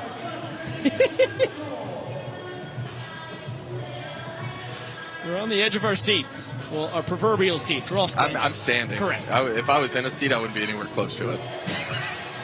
I'm always a big Jackson Olson fan, but never bigger than now. He represents the potential inning-winning run. And quickly behind, no balls and 2 strikes. He was strikeout victim number 2 of Delano his first time. Somebody else's heart beating like really fast right now? Yeah, we're all here with you, Kyle. Here we go. Deep breath in. And exhale. Yeah, that's good. Now just keep repeating that a little bit. You'll be fine. How many outs we got? What's the situation? I need to know what I'm going into. 1 out, Kyle. 1 out? Okay, so, got to see it throw on the ground. And Malachi represents the potential inning-tying run, so you'd be the winner if you are aboard. How about that? That would be something. When's the last time you ran the bases? I couldn't even tell you. Probably whatever that game was, 2020. August 15th, 2020. That's correct. That's the last time. After you had an infield single. We actually did talk about this the other night. You're right. I'm more than happy anytime you want to bring it up. Of course, that was a game in which you also hit a home run. 440 feet out of Grayson Stadium. This one, gotta go up the middle. Steve Kyle, golly, he throws the headset down. Sorry to everybody at home who had the volume spiked. Kyle Lewis has to sprint from the stands to pinch run for Jackson Olson, and Dan Oberst waiting with a helmet for him right here. Kyle now running across the dugout. He's trying to figure out how to get on the field of play. And helped by his best friend, Bill Leroy, down from the dugout as you see Kyle bolting out to first base. I mean, this is the quickest broadcast booth to the field we've seen in Banana Ball history. That's a fact. Our good buddy represents the potential inning-winning run. Jackson Olson now has a 6-game hit streak in his starts, dating back to his 3 starts before he was hit in the face by the pickoff attempt on July 12th in Kannapolis.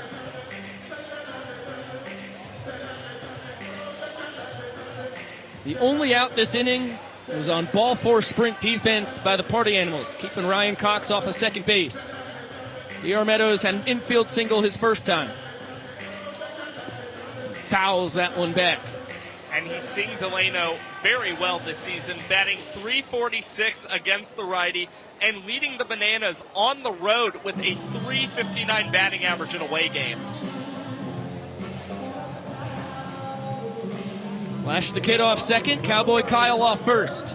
Delano ready for a 1-2 pitch to DR Meadows.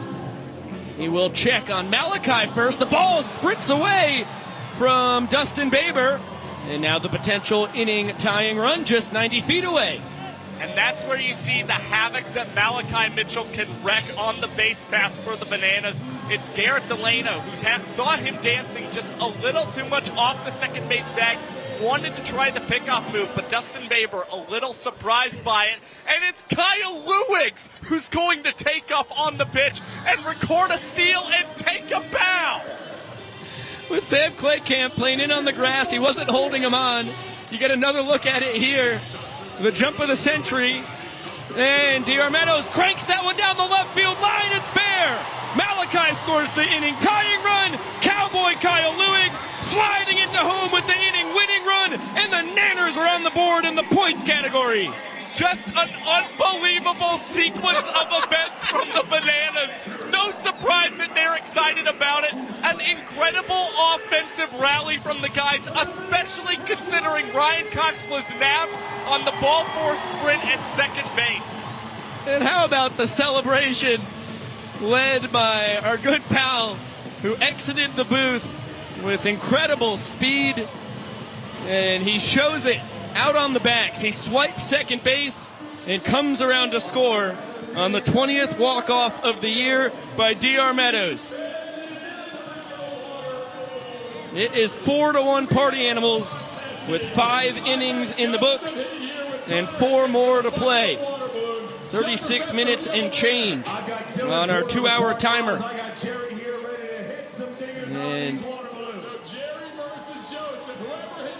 we'll be talking with Jackson Olson on the microphone after we get a dugout water balloon home run derby. Really thrilling stuff here. Connor Higgins, the tosser. Out. We have 1 home runs, at least potentially, also being hit on the Party Animals dugout. I don't think the folks behind the Nanners dugout nor the Party Animals knew that it was a splash zone tonight. There were no signs that let them know, but boy, oh boy, are they getting pelted here as we head to the 6th inning.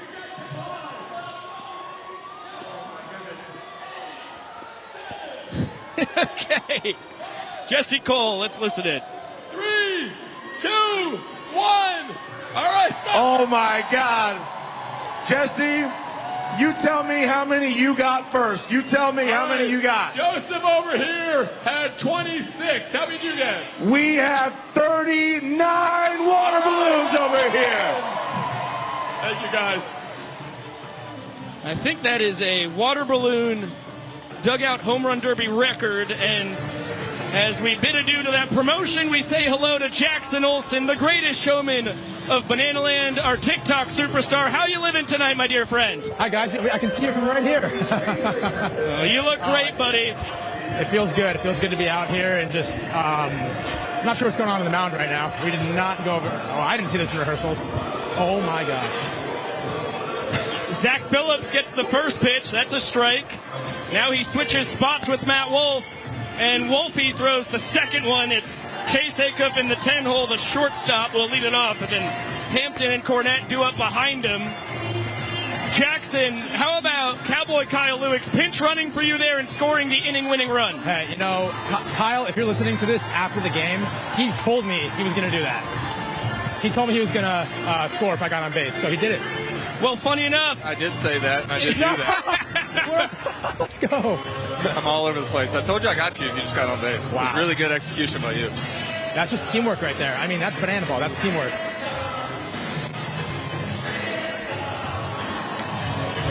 Wow, Phillips throws that one under the back flipping Matt Wolf. And the fans not able to make a play on the foul ball, so still a 2-2 count on Chase Acuff, who had an RBI sprint his first time, flew out to center his last trip to the dish. Jackson, how much fun are you having back in your home state, man? It's so cool. I mean, the fact that we're playing banana ball here and I was literally playing college baseball here 3 years ago is wild. Absolutely wild. And just so fun to see, like, the difference in fan culture between college baseball and banana ball. It's crazy. Oh, here we go. Acuff works a sprint. Good work, Jackson. I'll go back to third base. And you guys were able to combine talents to nab him at second, back in the second, so he's content with one base on the sprint here. What's also remarkable about that ball four sprint defense to the top. Matt Wolf and Zach Phillips, who are both throwing pitches there, and Wolf goes from off the mound to back to the infield to make sure that he gets the ball in part of that sprint defense, and they're still able to hold Acuff to just one base there. Reese Hampton on a hop to Ryan Cox, under the leg, Wolf to first, double play and a trick play at that. Ryan, what do you want to say to the mic? What do you want to say to the people? What do you want to say to the people? What do you want to say? Hi, Biko. Hi, Josh. Hi, Mom. Hi, Dad. Hi, everyone that's watching at home. I love you. We love you too, Ryan. That is his second trick play of the night and 118th on the tour. 118, Ryan. All right. You know what we got to do right now? We got to call a play. What do you got, Jackson? We got to call a play. Line out to right field. I love it. You're not even going to call something that's going to involve you?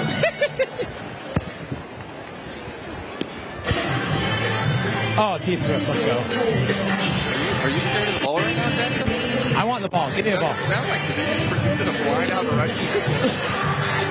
Now, Jackson, you made a very public declaration that you're open to love if Taylor Swift is open as well, huh? I am very open, and I was kind of right on that play. I'm very open to that. I mean, Taylor, if you're listening to this, which you're not. She might be watching, Nesson. Well, I love you. I just want a song written about me, that's all. I literally just want her to write a song about me, and then we're fine.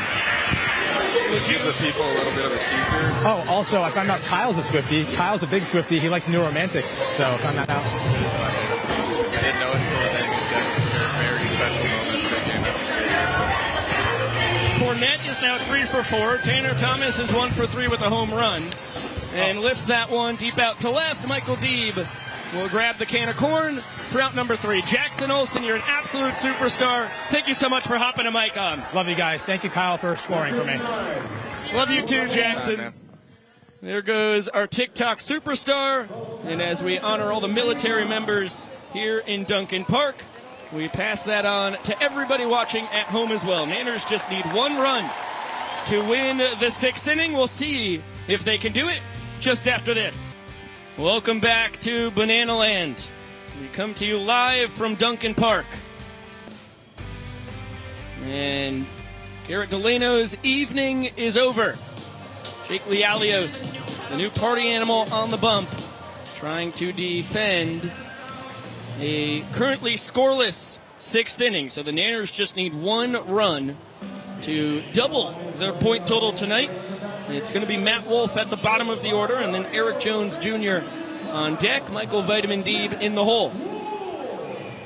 How about our resident rodeo clown trying to jumpstart a rally here?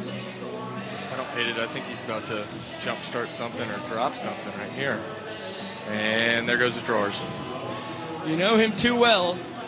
Quick 2-0 count. Delano was incredible tonight. Goes 5 innings of 2-run work. Both runs scored in that 5th and final frame. So in the box score, he will only get credit for 4 1/3 since the 5th inning was walked off with 1 out on the board. I mean, just a massive 5th inning for the Bananas to get on the board and then go back out in the field and put up a 0 and give them a chance to just score 1 and get back in this fight and break that lead down to 2. But I can't help but think that, you know, I'm a little out of breath, but I think that I was a spark plug that the Bananas needed tonight. I couldn't agree. What was going through your mind there after Malachi was able to get to 3rd on the error from Delano on the pickoff attempt, and then all of a sudden Clay Camp wasn't holding you on, and you got an opportunity for your first steal in your banana ball career? Yeah, I mean, Viro was telling me no because I think he saw once I got out there that I didn't have cleats on. So he was a big time no-go, shut it down. And I looked over at Gillum and I gave him the finger legs. And he said, take off, dude. So I saw Clay Camp in front of me and I felt good about it, so I took off. Peter misses outside. Now Matt Wolf caught in a pickle. Tanner Thomas hands it off to Chase Acuff, who applies the tag. And that is 2 straight bananas, gunned down, trying to get 2 bases on sprints. And again, you are seeing the speed of the outfielders that is really making the difference for that Party Animal sprint defense. Matt Wolf, despite now drawing back-to-back sprints in each of his last 2 plate appearances, gunned down going for second this time. And once again, it was Skull, Hampton, and Thomas making all the difference. Jake Lialios, Tucson, Arizona native. Throws a ton of fastballs. You see a 12-6 curve and a cutter from time to time as well. He also moves those hips like nobody else in Banana Land. He brings in Baber, Acuff, and Skull to join him. And they do a heck of a job of trying to keep up as he yanks the fastball outside. 2-0 count on Eric Jones Jr., who has popped out and flown out tonight. I mean, it's like he consumes the song itself, and then it flows through his body, and you see it in his arms and his legs and his hips everywhere. It's phenomenal. This one lifted into the stands, not caught by a fan.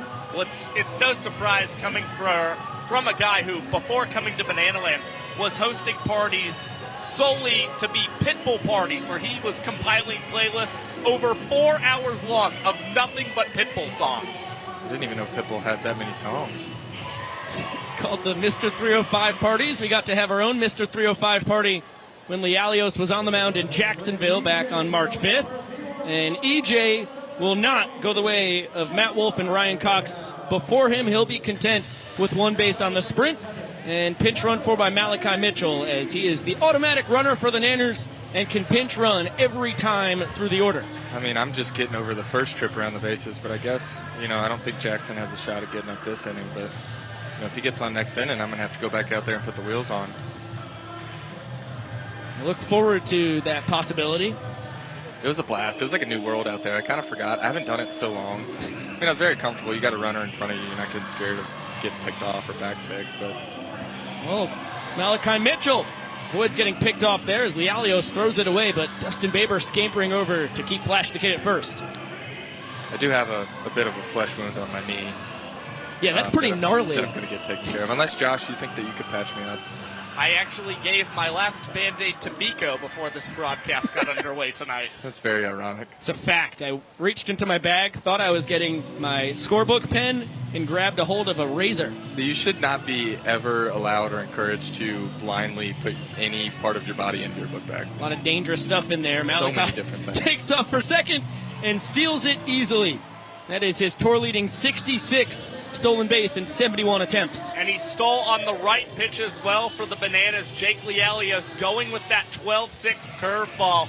And Malachi, whether he knew it or not, got an excellent jump as it's deep. Driving this one out to deep right, and it's off the wall. Tyler Gillum is giving Flash the Kid the wave home, and here's the relay. Not in time, and it's back-to-back innings for the Bananas, where they are earning a point. Michael Deeb, in his 3rd World Tour, grabs his 21st walk-off. He was the leader in walk-offs a season ago, 5 in the 12-game 2022 World Tour. And we can't go anywhere this time because we're already in the 7th inning. And the Bananas defense is set. Matt Malatesta has come in to replace the combination of Zach Phillips and Matt Malatesta. Check that. He can't replace himself. Zach Phillips. And we have entered our Hoka's giveaway. If this is your first Banana Ball game of the year, every 7th inning we give away a free pair of Hokas thanks to our good pals over at Zappos. We will throw a scannable Kachka. Is that how I pronounce that? I'm not sure what word you just said. I don't even know if that was English. Captcha? Captcha, that's what I wanted. In the top left of your screen, you can see it there. You want to enter your contact information, and in the buzzword section, put I like goats. I like goats. I like goats. Biko, what about you? I like goats. How many people just said they like goats? 3. Well, maybe many more throughout New England, hopefully. I do like goats too.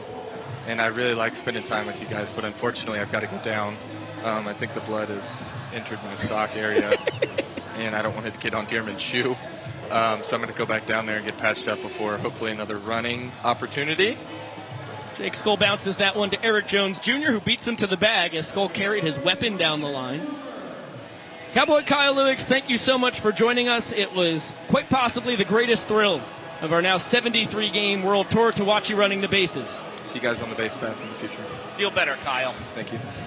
He now will go see what Francis Gilbert can do for his left kneecap that was just about completely devoid of skin after his slide into home plate. I'm going to need to start carrying some bigger bandages in my backpack. And we're not lying to you. Josh literally used his last Band-Aid that he keeps on him for a mere flesh wound on my left hand. I've offered up about 5 bandages to staff and fans this season. It's remarkable. Bryson Bloomer pops out to Dalton Malden. Here's Jesse Cole. Fans, now coming to pitch, the world's tallest pitcher. Please welcome Dakota Stilts Albritton. One of those 5-foot stilts that broke when he was out on the Party Plaza 2 nights ago in Staten Island have miraculously been repaired. He doesn't need any warm-up pitches. Joe Lytle is in the box. And our 10'9" man out of the bullpen, the tallest man in all of sports, is looking to get his 26th scoreless appearance on the season. And he's got a tough opponent in Joe Lytle. Believe it or not, it was Joe who actually probably had his moment of the tour against Dakota Stilts Albritton in Las Vegas, taking him out of the ballpark for a home run, the only one Stilts has allowed in his career. This is his 3rd year in Banana Land. And Lytle sprays that one deep out to left center. Meadows and Deeb after it. Neither can get there in time. It clangs off the wall. Lytle slams the brakes as the throw comes into the infield. And he will be content with his 10th two-bagger on the season. And nearly had a split as he was trying to aggressively round second base there. Great relay by the Bananas, playing it out the wall and getting it back into the infield quickly to hold Lytle to just 2 bases as Stilts will try and work out of this jam with Jason Swan at the plate. Swanee doubled and scored what was the inning-winning run in the 2nd. Since then, a pair of strikeouts. The donut hitter has blessed 272nd straight sold-out Bananas crowd with free donuts courtesy of Dunkin' in the park with its namesake. 2-1 count now on the Animals extra hitter. Get 2-2. Reminder, our buzzword tonight is I like goats. There's a space between the letter I, the word like, and the word goats. That one lifted high and deep down the left field line, but Mr. Deeb is there to ascertain the banana ball. And Dakota Stilts Albritton bends, but does not break as his Stilts did a couple evenings ago. Gives up the 2-out double to Joe Lytle, but strands him on second base. And the Nanners looking for their 3rd point in as many innings.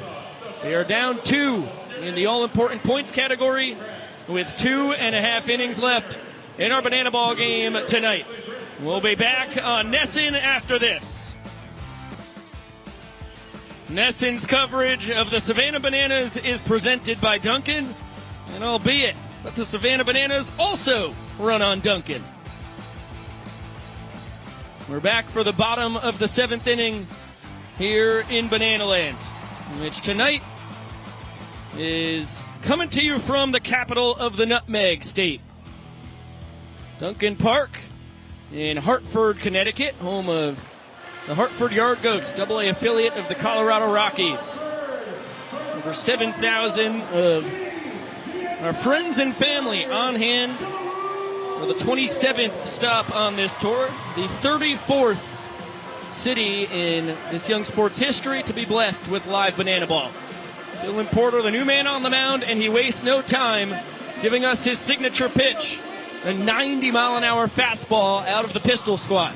Yeah, and it's Dylan Porter who spent a majority of the season in the Party Animals rotation, but pitching out of the pen for the first time since the 18th of April in Savannah, Georgia. And Porter had a little bit of a rough month of July, a 6.75 earned run average. So the Party Animals just tried to get him a bit of his confidence back.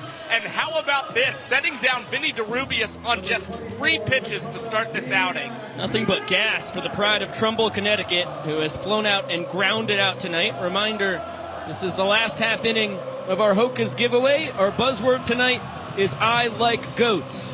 3 words for the price of 1. And 3, 4, 5 for the Nanners here. The first of which already retired. Dalton Cornett A-OK after Dakota McFadden gets him on the backswing. Climax grounded out to the left side twice. Once to third, once to short. And under that one, an opportunity for the fans to catch their first foul ball of the night. They come up empty. Danny Hosley waits on deck.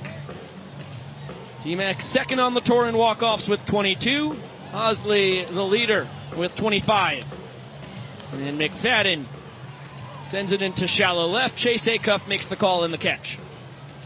And it just goes to show you how talented Dylan Porter is out there on the mound. Only 6 pitches, already 2 outs, and 2 pistol squats already out there on the mound, and he's landed both for strikes. Just so much effort and practice goes into be able to doing that consistently and still pound the strike zone for Porter. And TrackMan had that most recent one at 93 miles an hour. That last fastball bit outside to Danny Hosley at 94. Porter's bringing the heat out of the pen tonight. Another heater at 93, although it misses the zone, so a 2-0 count on Haas, who singled back in the second inning and reached on a trick play missed and scored in the 8th. Porter lives on that low to mid-90s fastball, which is looking more mid than low this evening. Outmaxes out at 95. Curveball, slider, and changeup to round out the arsenal. That one shot off the mitt of Sam Claycamp. Could have been a 1-2-3 frame, but TrackMan had that 93-mile-an-hour heater, leaving the bat of Danny Hosley at 98. They don't call it the hot corner, but boy, it can be hot over there at first as well. Yeah, and it's Sammy Claycamp, who for the most part has manned the corner infield positions for the Bananas.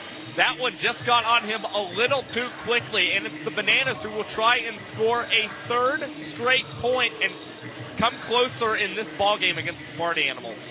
They just need 1 run to do it here in the 5th. Ryan Cox, a single his first time, an RBI sprint in that 3-run 5th inning.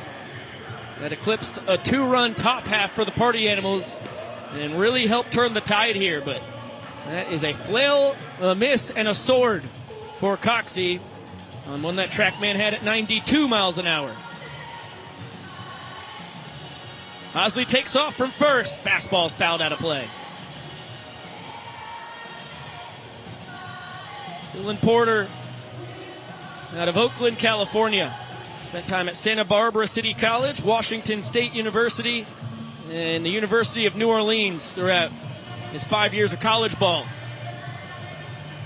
First ball of the at-bat fired there. That one at 93. And this is great bullpen management by the Party Animals, who have had a really tricky time trying to decide who to bring in certain situations. When you bring in a guy like Lealios in the last inning who throws off speed as Chase Acuff goes between the legs and gets the trick play out, bringing in Dylan Porter sitting mid-90s tonight, an excellent move as he's able to keep the Bananas off the board here in the 7th. That was yet another 93-mile-an-hour heater. It came off the bat of Ryan Cox at the very same speed. It is a 2-point lead for the Party Animals as we head towards our final 2 innings of the ball game. We will see you in the top of the 8th inning in just a few minutes.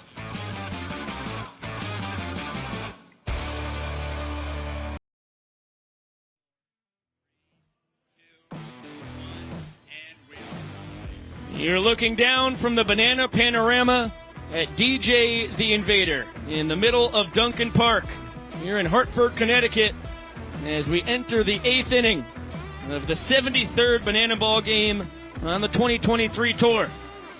And our extraterrestrial man, the new fella to toe the slab, 4-seam, 2-seam, and cut fastballs with a slider, and his best pitch of them all, an otherworldly changeup. Nobody really knows where this guy hails from, but what we do know is his 3-minute and 54-second average minutes per inning mark is leading all qualified Bananas on this year's World Tour. And not only that, he's the first man in Banana Ball history to ever register a full month where he averaged a minutes per inning mark under 2 minutes.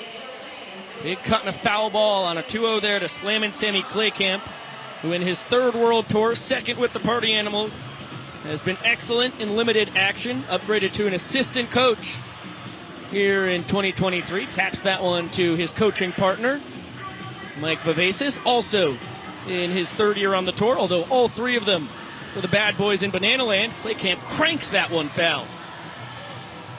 The first baseman leads off the top of the eighth. It is 8, 9, and 10 in the Party Animals lineup. Dustin Baber waits on deck. Chase Acuff in the hole. That one stroked to short. Ryan Cox under the leg, 360 over to first. His third trick play of the night, his 119th of the tour. Remaining.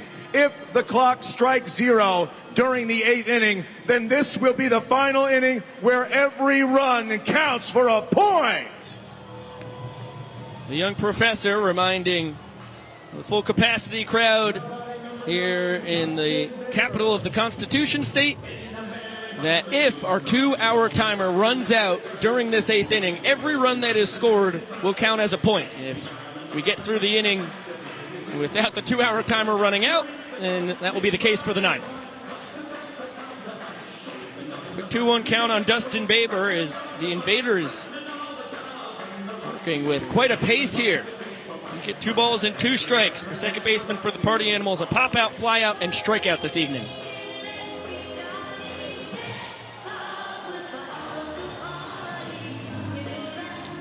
That one tapped to third. Jackson Olson under the leg, on the run, across the diamond.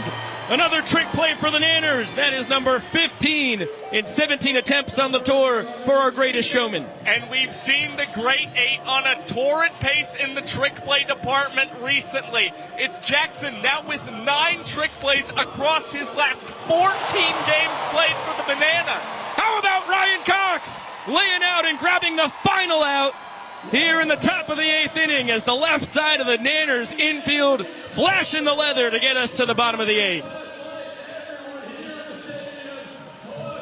So nice, you get to see it twice. Coxie and company fired up. The Nanners trail by 2 points as we head to the bottom of the 8th inning here in Banana Land. Jesse Cole is getting in his feels in the first ever Banana Ball game in New England. We love you so much, Banana Nation. Now let's go, Bananas! The Nanners have been going bananas since the 5th inning. Party Animals took the first 4 frames in short order tonight. But the Bananas rallied from down 2 runs in the 5th to win it 3-2. They won the 6th inning 1 run to zilch. And now trail by 2 points with an inning and a half left on the docket as Zach Blankenship will take over for the bad boys of Banana Land. And it's Zach Blankenship, who is the second left-handed pitcher added to the Party Animals pen this season. They started with only Brandon Sherman as the lone southpaw. And so far, we've seen up-and-down results for Zach Blankenship, but in his Banana Ball debut, a 2-minute and 45-second inning for him. If he can repeat that performance, we're sure to see a 9th inning in this ball game. 7, 8, 9 due up here in the bottom of the 8th for the Nanners. Their captain and catcher Bill Leroy behind 1 and 2. Behind him, Jackson Olson and D.R. Meadows. A very dangerous bottom of the order as that one gets away. And for the second time in the at-bat, Bill thinks about trying to steal first, but is able to slam the brakes as Dalton Cornett has been up like a cat after those balls. Yeah, that ball didn't necessarily skirt away to that backstop, and Dalton Cornett had a great break on it, so Bill wisely staying into the box, and such a patient hitter has run the count full at 3-2 here. 4.5 minutes on the clock. Payoff pitch from Blankenship. It misses. Potential inning-winning run aboard. Party Animals get it around the infield quickly. Now the outfielders.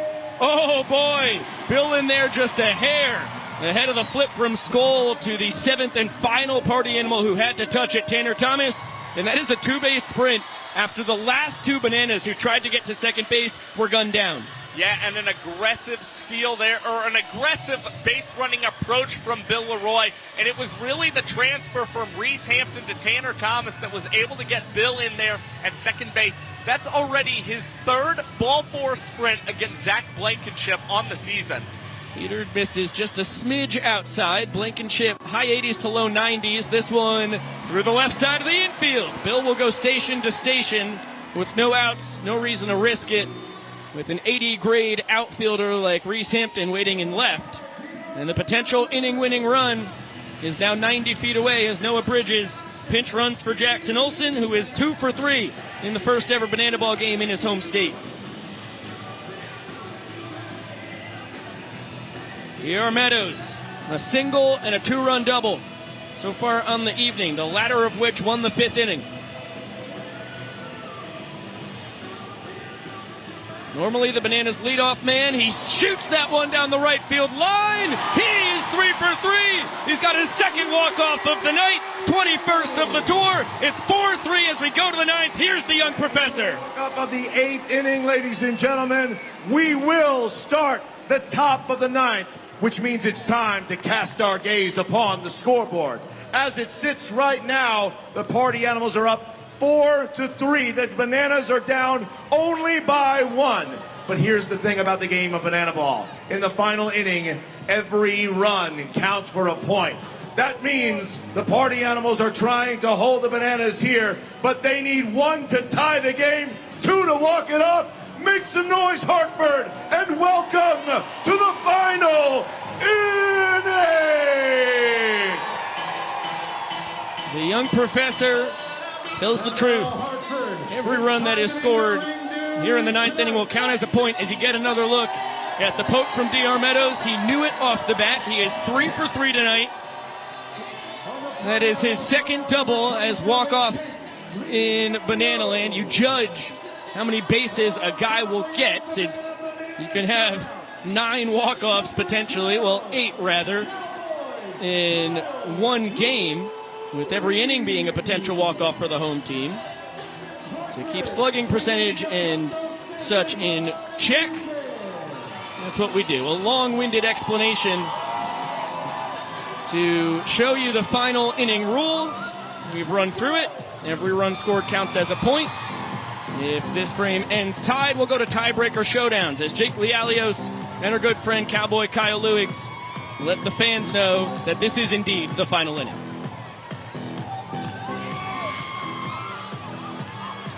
Danny Hosley, the new man on the mound, and you get to look at the best pitcher in the history of Banana Ball. That's right. This season alone, Danny Hosley over 2 times better than the tour average pitcher with a 2.35 ERA plus and 14 for 17 in his save opportunities as he's emerged as this Bananas closer. And here it's all about limiting the party animals to no runs in this inning because, of course, every run that could be scored would count as a point, and it's the Bananas just trying to keep this a 1-point lead as they go to the bottom of the 9th. And the pride of Vienna, Virginia has to deal with the top of the party animals order here in the top of the 9th inning. And the fellas in black and pink lead by a point and have Hampton, Cornett, and Thomas due to swing it. And the first of which is 1 for 4 on the night. RBI double that pushed in the run that ended up winning the 4th inning. That's sandwiched in between scorching a ball to short that turned into a 6-4-3 trick play, double play, a line out to center, and a fly out to left. His 1 for 4 evening has been filled with 3 quality at-bats. Switch hitter goes from the left side as the count 1-1. Hosley, a 4-seam fastball, 2-seam will be chucked every once in a blue moon. A 12-6 curveball and a Vulcan changeup that has been the best pitch on the tour. And this is where we see the party animals. Such a great offense. Really struggle is the 9th inning. They come into play batting just .210 in the 9th inning, and it's mostly due to what Danny Hosley's been able to do out there on the mound. As combined, the party animals batting .190 against Danny Do-It-All. Hampton holds off on the changeup there. 3-1 offering is fouled off. And now a payoff pitch coming to the man who spent 3 years in the Detroit Tigers minor league system and another in the Arizona Diamondbacks farm system.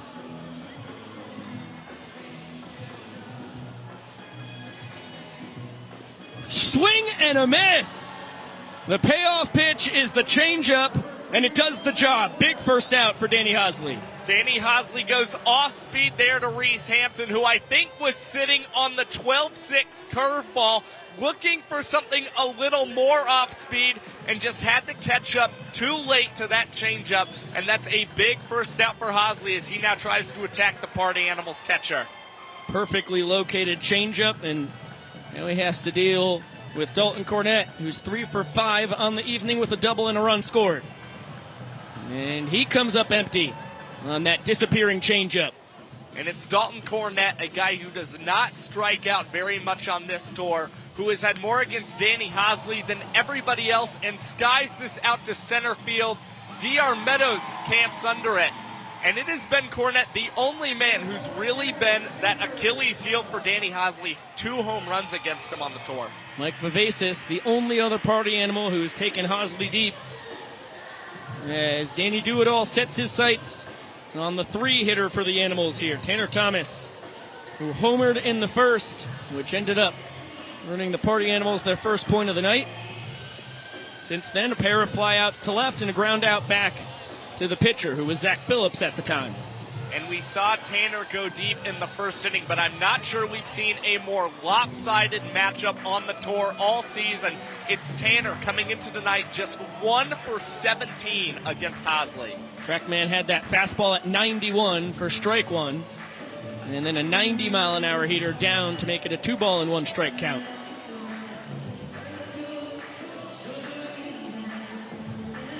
Cut and a miss. Changeup at 80. And that is the difference. Now 12 miles per hour on average between the fastball and changeup, and then you get the 12-6 curveball. With that one fouled at the dish. Tinter Thomas alive. And just a good job by Tanner Thomas. He had the feeling that it was Hosley going to that 12-6 curve and being able to battle it off. Now we will see a 6th pitch in this at-bat. That one at 77. Here's another 2-2. Heater just misses. Tad off the inside corner. And we get our second full count of the top of the 9th inning. Cut and a miss! Danny does it again! 2 strikeouts and a 1-2-3-9. Here's the young professor. Party Animals off in the top of the 9th. As they get set for the bottom, here is the scenario. The Bananas need just 1 run to tie the game and send it to showdowns. But why settle for showdowns when they can score 2 and win the whole thing? Tell me, Hartford, can you feel it? Can you feel it? It all comes down to this. Make some noise, because this is it! Heck of a banana ball game for the first ever to be broadcast here on Nesson. We go to the 9th inning with the Nanners down by 1 point when they trailed by 4 after 4. A full capacity crowd here in the capital of the Provision State, hoping for a Nanners rally. It's going to be the bottom of the order trying to feed the top. And Dan Oberst is primed to pinch hit for Dalton Malden before Eric Jones Jr. and Michael Deeb are due to swing it. And this is where you see a stark contrast between the Bananas and the Party Animals, and a big reason why it's been the Bananas who have been able to consistently top the Party Animals as of late. The Bananas as a team in the 9th inning this season, batting .342 as a team, and of course the 9th when it matters more than ever. Zach Blankenship out for his 2nd inning of work. Gave up a sprint, a single, and then a walk-off double in the 8th inning. Faced 3 hitters and retired none of them. Blankenship was thrown for the Gateway Grizzlies in the Frontier League out in Sauget, Illinois, earlier this summer before becoming a Party Animal. And a quick 2-0 count on Dan Oberst, who has to look for 4-seam, 2-seam cut fastballs, a curveball and a circle changeup, and a splitter once in a while. Make it 3 balls and no strikes. That one just a tad down and out.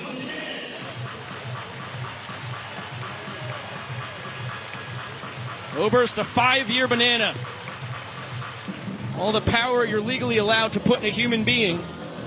And he still manages to be second on the team in batting average as he comes in hitting .354. Same goes for his .430 on base percentage. Slaps that one into left center field and he's aboard. It's going all the way to the wall. Oberst digging for second. He will stop right there, and the big boy is fired up as he's got the Nanners with the game time run in scoring position. And that is just a professional approach from Dan Oberst, coming off the bench and being able to lace that double. And this is a guy for the Bananas who has not yet had a month on the tour where he has batted below 300 for them. I mean, the most consistent bat all season for them. And he steals third base on the first pitch. He's aboard. His 38th steal in 43 tries. The 2021 Gulf South Conference Player of the Year when he was at the University of West Georgia.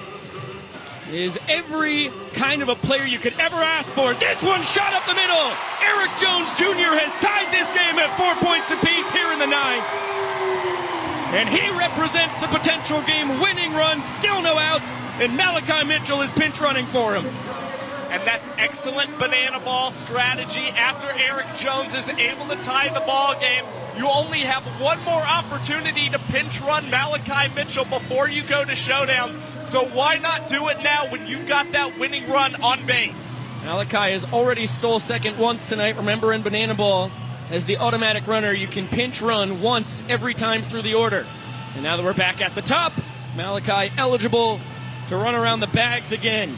Michael Deeb, a couple strikeouts in his first 2 trips to the plate, but he won the 6th inning with an RBI double.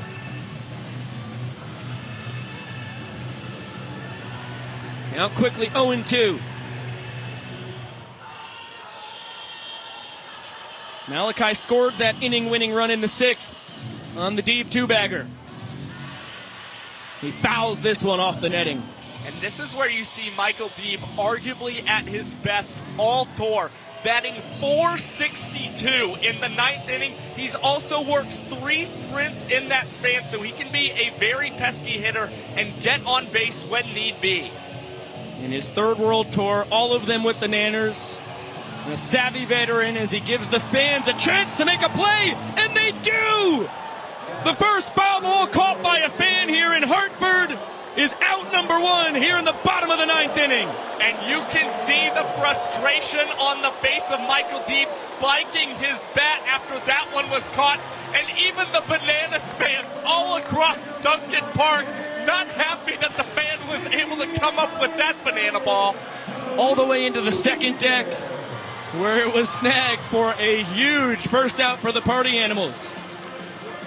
Now Vinnie Derubius, the home state kid, cranks it foul. He's had some excellent cuts today, but they've resulted in a deep fly out, a sharp ground out, and a strikeout.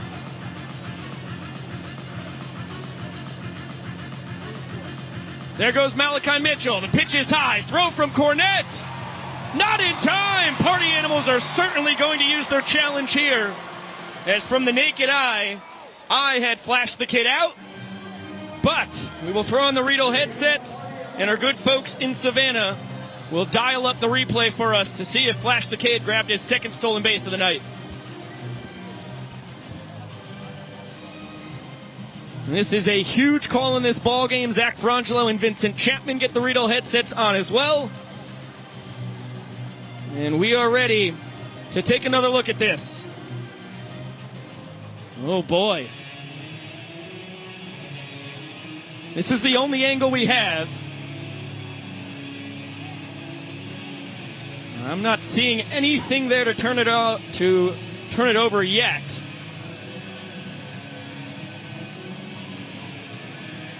Can't tell there. Josh, your thoughts? I don't think the tag is made. I think this call is standing.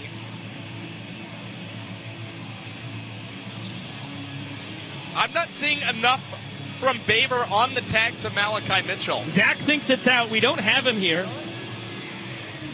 Vincent Chapman, I'd love to know what he thinks. As slow as we can go.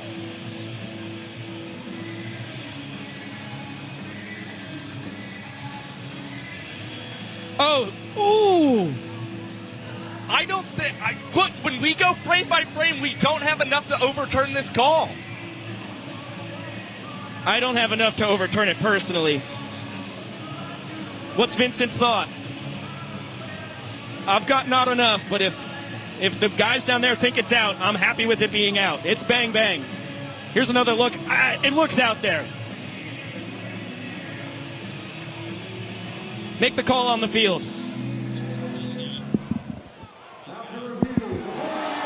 So Vincent Chapman makes the final ruling there. He overrules his partner Reggie Liggins and calls Malachi Mitchell out at second base. Of course, speed in banana ball is a very key part of this game. That's why we have a 2-hour timer on it. But once you get to the ninth, the timer is no longer a factor. So it's such an important part of the game where the potential tying run gets into scoring position. You really got to make sure you get it right. Josh, you were never convinced. I was happy to go either way there. It's a tricky situation, and I understand going from their angle as well down there why they would make that call. And it just goes to show you Dalton Cornett, such a pro behind the dish. Another good cut by Vinnie Derubius. He just misses it, and we're going to showdowns.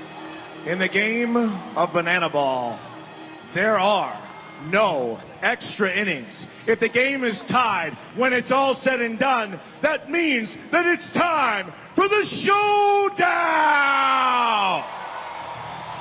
The showdown works like this. One hitter versus one pitcher with one fielder. Both teams will have an opportunity to have an at-bat. The first team to score all around the bases, unanswered by the other team, will win the game. A home run over the wall ends the whole thing. This is what you have been waiting for, Hartford, Connecticut. Welcome to the showdown! Sometimes banana ball is so good, it seems like it's scripted. The Party Animals won each of the first 4 innings tonight, and the Nanners have stormed back, winning the 5th, 6th, 8th, and 9th innings. And that brings us to a 4-4 tie in the first round of showdowns. Danny Hosley, who got a pair of Ks and a flyout in the top of the 9th, is back out there for round 1. Noah Bridges will be his fielder, who has to keep his feet on the infield grass until the ball is put in play. And Reese Hampton, as per usual, will be the first man to swing it for the Party Animals. You've got the best hitter on tour versus the best pitcher on tour. What more can you ask for in the first round of showdowns? And Reese, he's the perfect blend of speed and power, exactly what you're looking for out of a batter in showdowns. What more could you ask for? The first ever game from the land of steady habits. And Hosley, who struck out Hampton in that 1-2-3, top of the 9th inning, gets him to sky this one in the infield. Haas makes the call and makes the catch. And he holds serve. Here's the young professor.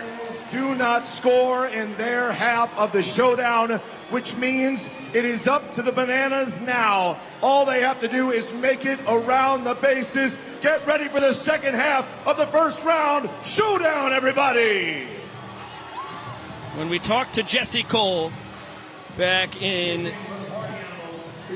the middle of the 4th and 5th innings, he said it was going to come down to the final frame.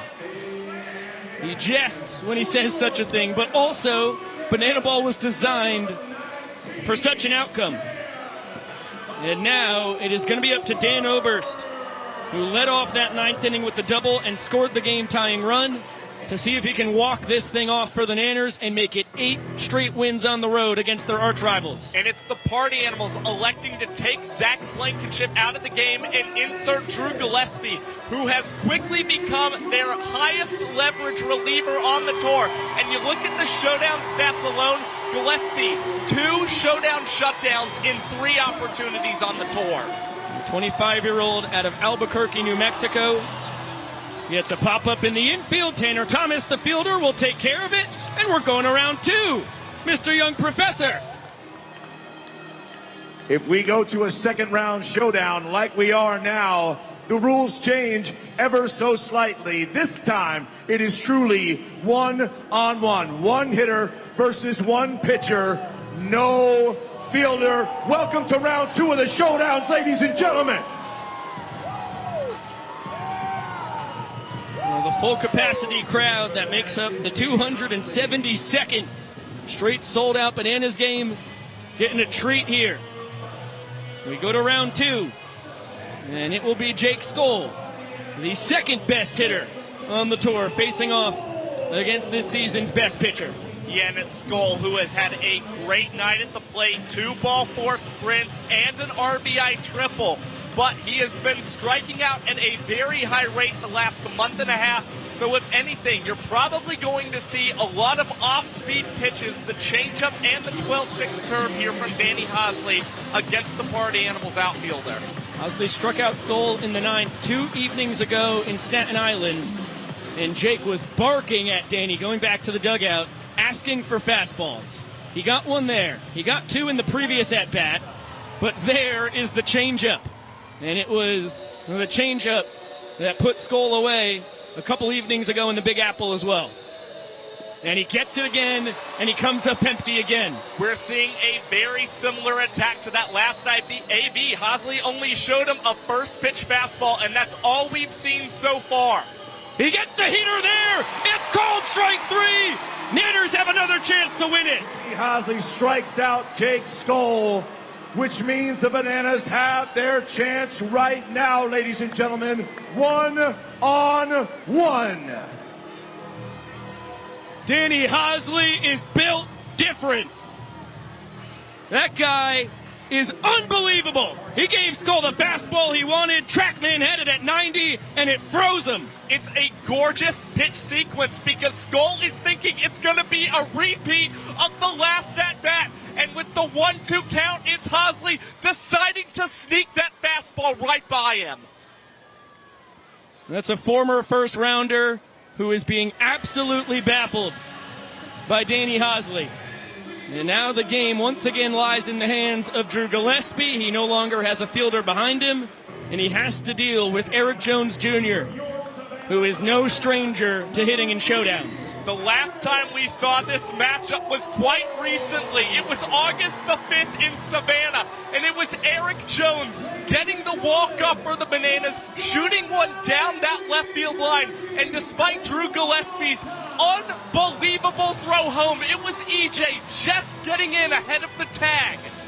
Quick 2-0 count on Eric Jones Jr.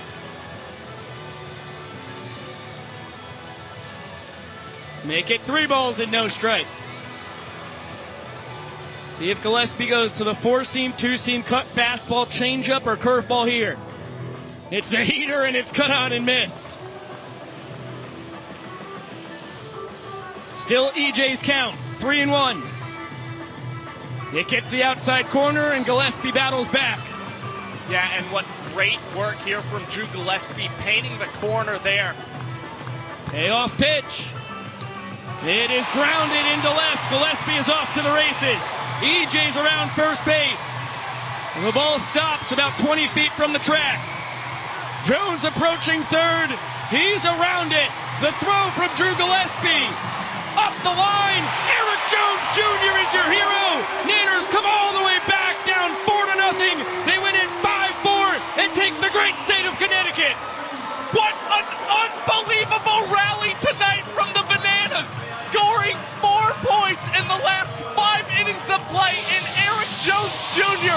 once again playing hero for the Bananas, putting one down that left field line, and it was the the first step from Drew Gillespie that proved costly. He broke towards the first base bag, and EJ just got on his horse, was able to score and get the Bananas the win tonight. Another look, classic piece of showdown hitting. Put the ball on the ground, hit it hard, and the Nanners the victors. Here's Bill Leroy to celebrate. Ladies and gentlemen, get those hands together one last time. Coming to celebrate a Bananas win on the mound, myself, Bill Leroy. Up next, we have our wonderful coaches, Coach Adam Byron and Coach Tyler Gilla. And our amazing entertainers, Malachi, Classic Kid Mitchell. Our bat trickster, Alex Ziegler. Our rodeo clown, trick pitcher, Matty Wolf. The tallest man in sports, Dakota Stilts Albrighton.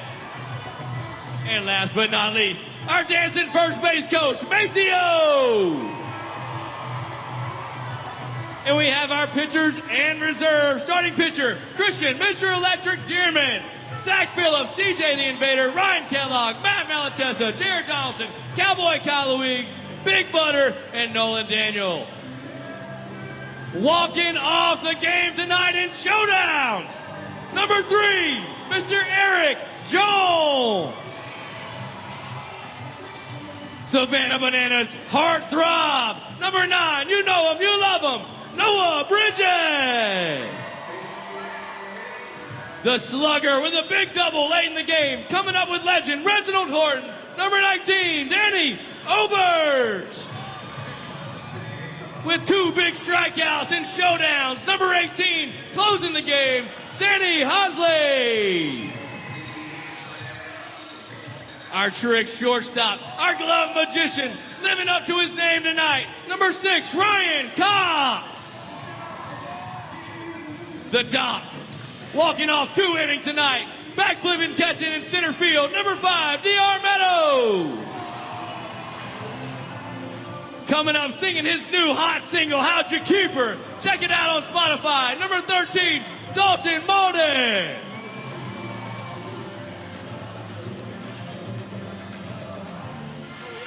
In his home state, in home city, number 41, Vinnie Derubius. Coming up, beating his chest, holding down 1B tonight, number 24, Dakota McFadden. The man with all the grooves, the barrel man, number 7, Michael Vitamin D. Last but certainly not least, also in his home state, our social media star and greatest showman, number 8, Jackson Olson.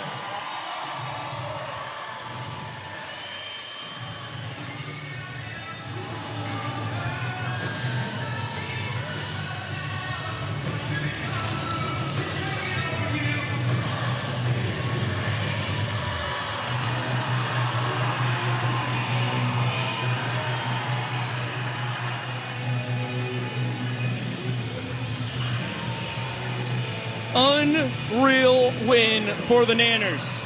They come back from down 4-0 to win 5-4. They get to Thunderstruck and Greatest Showman their way in the victory celebration. Bill Leroy setting up for the big catch of his 6'4" battery mate Cowboy Kyle, and here's Jesse. One more time, let's hear it for your Savannah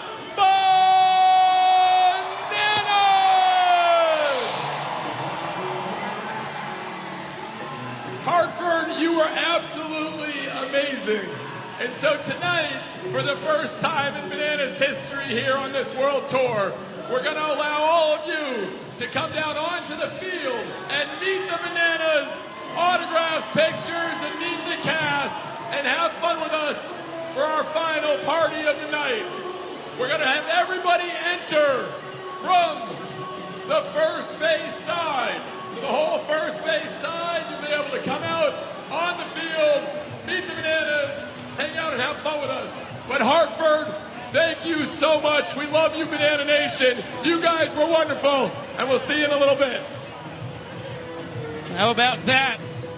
With no true party plaza here at Duncan Park, we make the field a party plaza. Alongside Josh Talevsky, I am Biko Scala. Thank you so much to everybody who spent their Monday night with us in Banana Land on the first ever Banana Ball game here on Nesson. It was an absolute doozy. The Nanners erased a 4-point deficit, and boy, did the offense come alive in those final 5 innings. I mean, you look at the 5th inning and beyond for the Bananas, 9 hits, 4 ball 4 sprints, and 3 stolen bases on top of that. And that's a huge reason why the Bananas were able to score so consistently across the latter part of this ball game, and then they carried it into showdowns as well with Eric Jones Jr. And then, of course, it's Danny Hosley getting the 1-2-3 top of the 9th against 3 of the best hitters on the tour in Hampton, Cornett, and Skoll. And then he turns around, gets Hampton, the best hitter on the tour, to pop out in the first round of showdowns, gets Skoll, the second best hitter on the tour, to strike out looking on the fastball that Skoll was begging him to throw a couple nights ago in Staten Island. It just goes to show you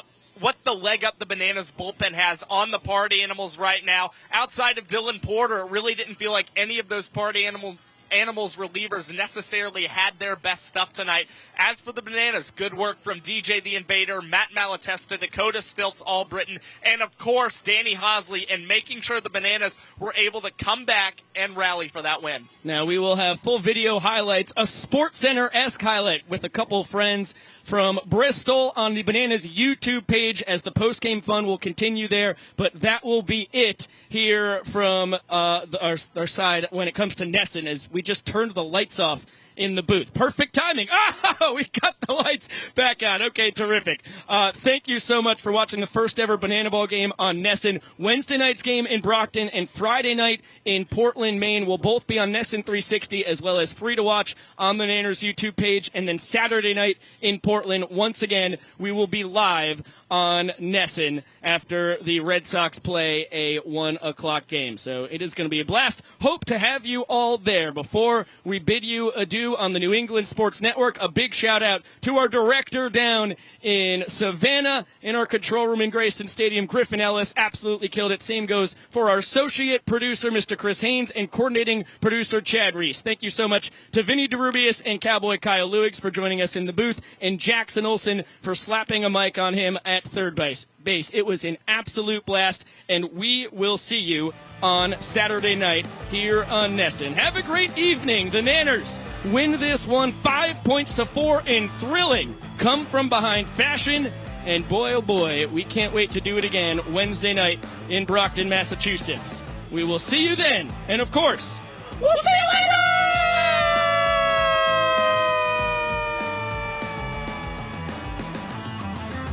Take it over. Let's go go. crazy. Let's go. go. Whatever you want. All right, so Bananas, Party Animals, leading things off, top 1, swinging a drive.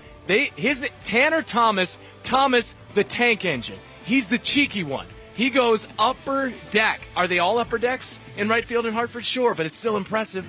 Darn near the Coca-Cola sign, because Thomas the tank engine tastes the real thing. It's deep and gone, and just like that, Party Animals, Scare Bear, up 1-0. It was early. And you'll notice we're hitting gritties. He hit the gritty. It was something calm. All right, this one. Replay. No, we're getting a good angle. Do we need that? Did the right fielder even have to fine. turn around? That was years ago. This feels like ages ago, honestly. Where the sun was still. There goes Randy. Yeah, pink pants. There goes Randy. There goes Randy in the pink pants. Yeah. Oh, but wait, not to be outdone, my guy Dr. Meadows. You know the Chobani flips, delicious. This backflip, even more delicious. And you're a guy who doesn't like yogurt. You couldn't appreciate that. I don't like Greek yogurt. Don't tell Vava. And then Bryson Bloomer, home run, top 5. Do you think old Bryson alliteration Bloomer, old boom shot Bloomer? Nobody calls him that, but do you think that he knew it was gone? Because he did, and it was. And for a minute, I thought it was a fan-assisted situation, like a Jeffrey Mayer situation. Yep. Dated ref, for those who remember 96. 96, no doubt. Josh with the assist. The Brady Anderson 50-plus home run year. I'm not to needle you on the situation. There you go. Got to play this one pretty straight. Here's how it's written. Ryan Cox between the leg. Double play. That's right. COX 6-4-3. It wasn't a double play, but I'm just really kind of trying to, hit the same beats. Okay, so, all right.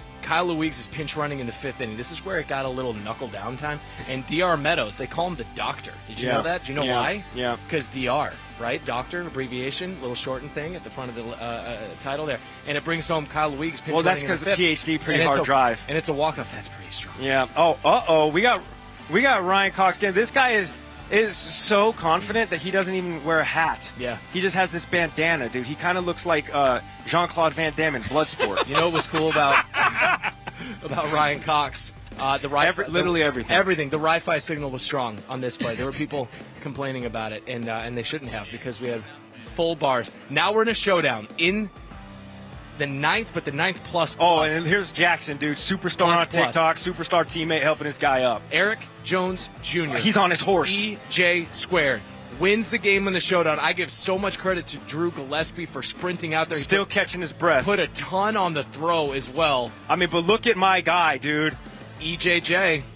He is on his horse, dude. I'm on the third baseline like, dude, I just met him 2 hours ago. Can I charge and hug him? Oh, he has my sword and shield. Eric Jones, Mr. Jones and me, gonna be big stars, gonna walk it off. Hit the high note. And it's the Counting Crows. Miss Jones and me. And the Bananas are peeling out to Brockton, baby. Oh Winners. My God, you're so right, dude. You're so right. It's a good time. And I think, what'd you say, you got a month of the season left and we're down 6? We party. Correct. A month and 2 days. So we're up 6. That's tough. Beauty. You are up 6. You are up 6. Well, it feels good. I'm going to relish the rest of this night. Take the win, but tomorrow turn the page. Oh, really? Yeah. Short, just 24-hour roll? Yeah, we got Brockton Wednesday. You don't want to roll into Brockton with high hopes. You don't want to. That's fair. Yeah, all right. This ain't Panic at the Disco. No, it's not. They sing that. That was worth the price of admission. I appreciate you guys. Thank you so much for having us. Yeah, thanks for having us. This has been a dream. Awesome. It really has. Seriously. Keep doing your thing, dude. You guys are awesome. You guys do a great job. Yes. Thank you guys. Seriously. For Fantastic. sure. Appreciate the follow. I hit you with the follow back. Yeah, I saw it, Randy. Yeah, thank you. Randy Scott, Gary Streisky. Oh, my gosh, Gary Streisky. No, dude, I knew I was crushed it. absolutely. No, you crushed it. Well, thank you. I appreciate that. You know, 2 out of 3 is pretty good for this kid. Appreciate That's you. Josh Thank you for having Chalevsky. I am Biko Scala, off camera, except for on Gary's camera. And boy, oh boy, thriller of a win for the Nanners. Down 4-0 after 4. They win it 5-4. Let's shout out the control room real quick. Yes. Because we shout out to the control room. You guys are the true brains behind the operation, and I'm not just saying that because you think I have to. No, you guys are awesome. Oh, real quick, can we give away a pair of Hokas? Holy dude, yeah, let's go. GreenCon 8s? Yeah. What do we got? Actually? Drum roll, please. I'm a 12. Jacob Shockley, a K-Club member. Jacob Shockley. Let's go, Jacob Shockley, guess what? The Hokas are your new shocks, dude. It's like putting your feet in first class. I know that's somebody else's slogan, but I'm telling you, Hokas, mwah, you're going to love them. Sorry, I just took that giveaway. It's so true. But That was perfect. No, that was Jacob gets it. That's what Jacob deserved. All You right, guys boys. absolutely rock. Thanks, bud. Thank you so much. Thank you, guys. Have a great rest of the evening. And for the literal people in the control room, shout out our technical director and director, 2 jobs for 1 man, Griffin Ellis. He is the best in the entire business. Katie Duke on the audio, the 1s and the 2s, dominating it. Scorebug Kwanzi, one name, you know him, you love him. On the replay, it was Keegan Woods. You'll see it once, you'll see it twice, you might just see it thrice if it's good enough. On graphics, Julia Massey. And on the statistics, on said graphics, it is Mikey O'Connor, the 2-headed graphics monster right here in Hartford. It was Emerson Elmgren, the Iron Horse of BTV on the first base camera. Across the diamond from her, Ben Barks on the third base cam, the legend of BTV himself. Above us here in Duncan Park, it was Mr. Clayton Franklin on the high home camera. Below us on the low home, Braden Hoskovic, my roommate here in the capital of the Constitution State, and an absolute mensch while I can mention it. On the wireless cam, Chris Haynes, our associate producer, all over the place. You can give him any job, he's going to nail it. Same goes for Nick Keldy, our drone flying extraordinaire, dominating the banana panorama. And our video legend, Chris Sachi, with vibes that are always immaculate. And, of course, the Sachi family donating all kinds of cookies that powered us through this broadcast. Our YouTube king, Zach Bro, does so much behind the scenes It would make your mind bleed. And our Zappos Cake Club queen, Melissa Beal, Melly B, Millicent Beans Supreme, giving that pair of Hokas away to our dear friend Jacob Shockley in the Cake Club. Josh Talevsky, you killed it on the color commentary and statistical savantry. Biko Cascala, you're incredibly kind. Here I am fumbling over words, too. What I will say, you're the Razor Wrestler. I learned that today. But nonetheless, you had your game of the season, I would say. Thank you. It warms the heart. I actually felt amazing tonight. Shout out Chad Reese, our coordinating producer, the straw that stirs the drink of BTV. Same goes for Carrie Cole, Emily, and Jesse Cole as well, our executive producers, alongside our president, Jared Orton. I am Biko Scala, saying so long for now. We will see you Wednesday night in Brockton. That will be free on YouTube and will also be on Nesson 360, and we cannot wait for it after that. We will be in Portland, Maine for another YouTube game and another trip on Nesson. Thank you all for spending your Monday night with us in Bananaland. Shout out, by the way, even though we did it on Nesson, it's worth doing it again. Vinnie Derubius and Kyle Lewicks for joining us in the booth, and Mr. Jackson Olson for slapping a mic on him. Shout out once again, Gary Strike. Night in Brockton, and of course, we'll see you later!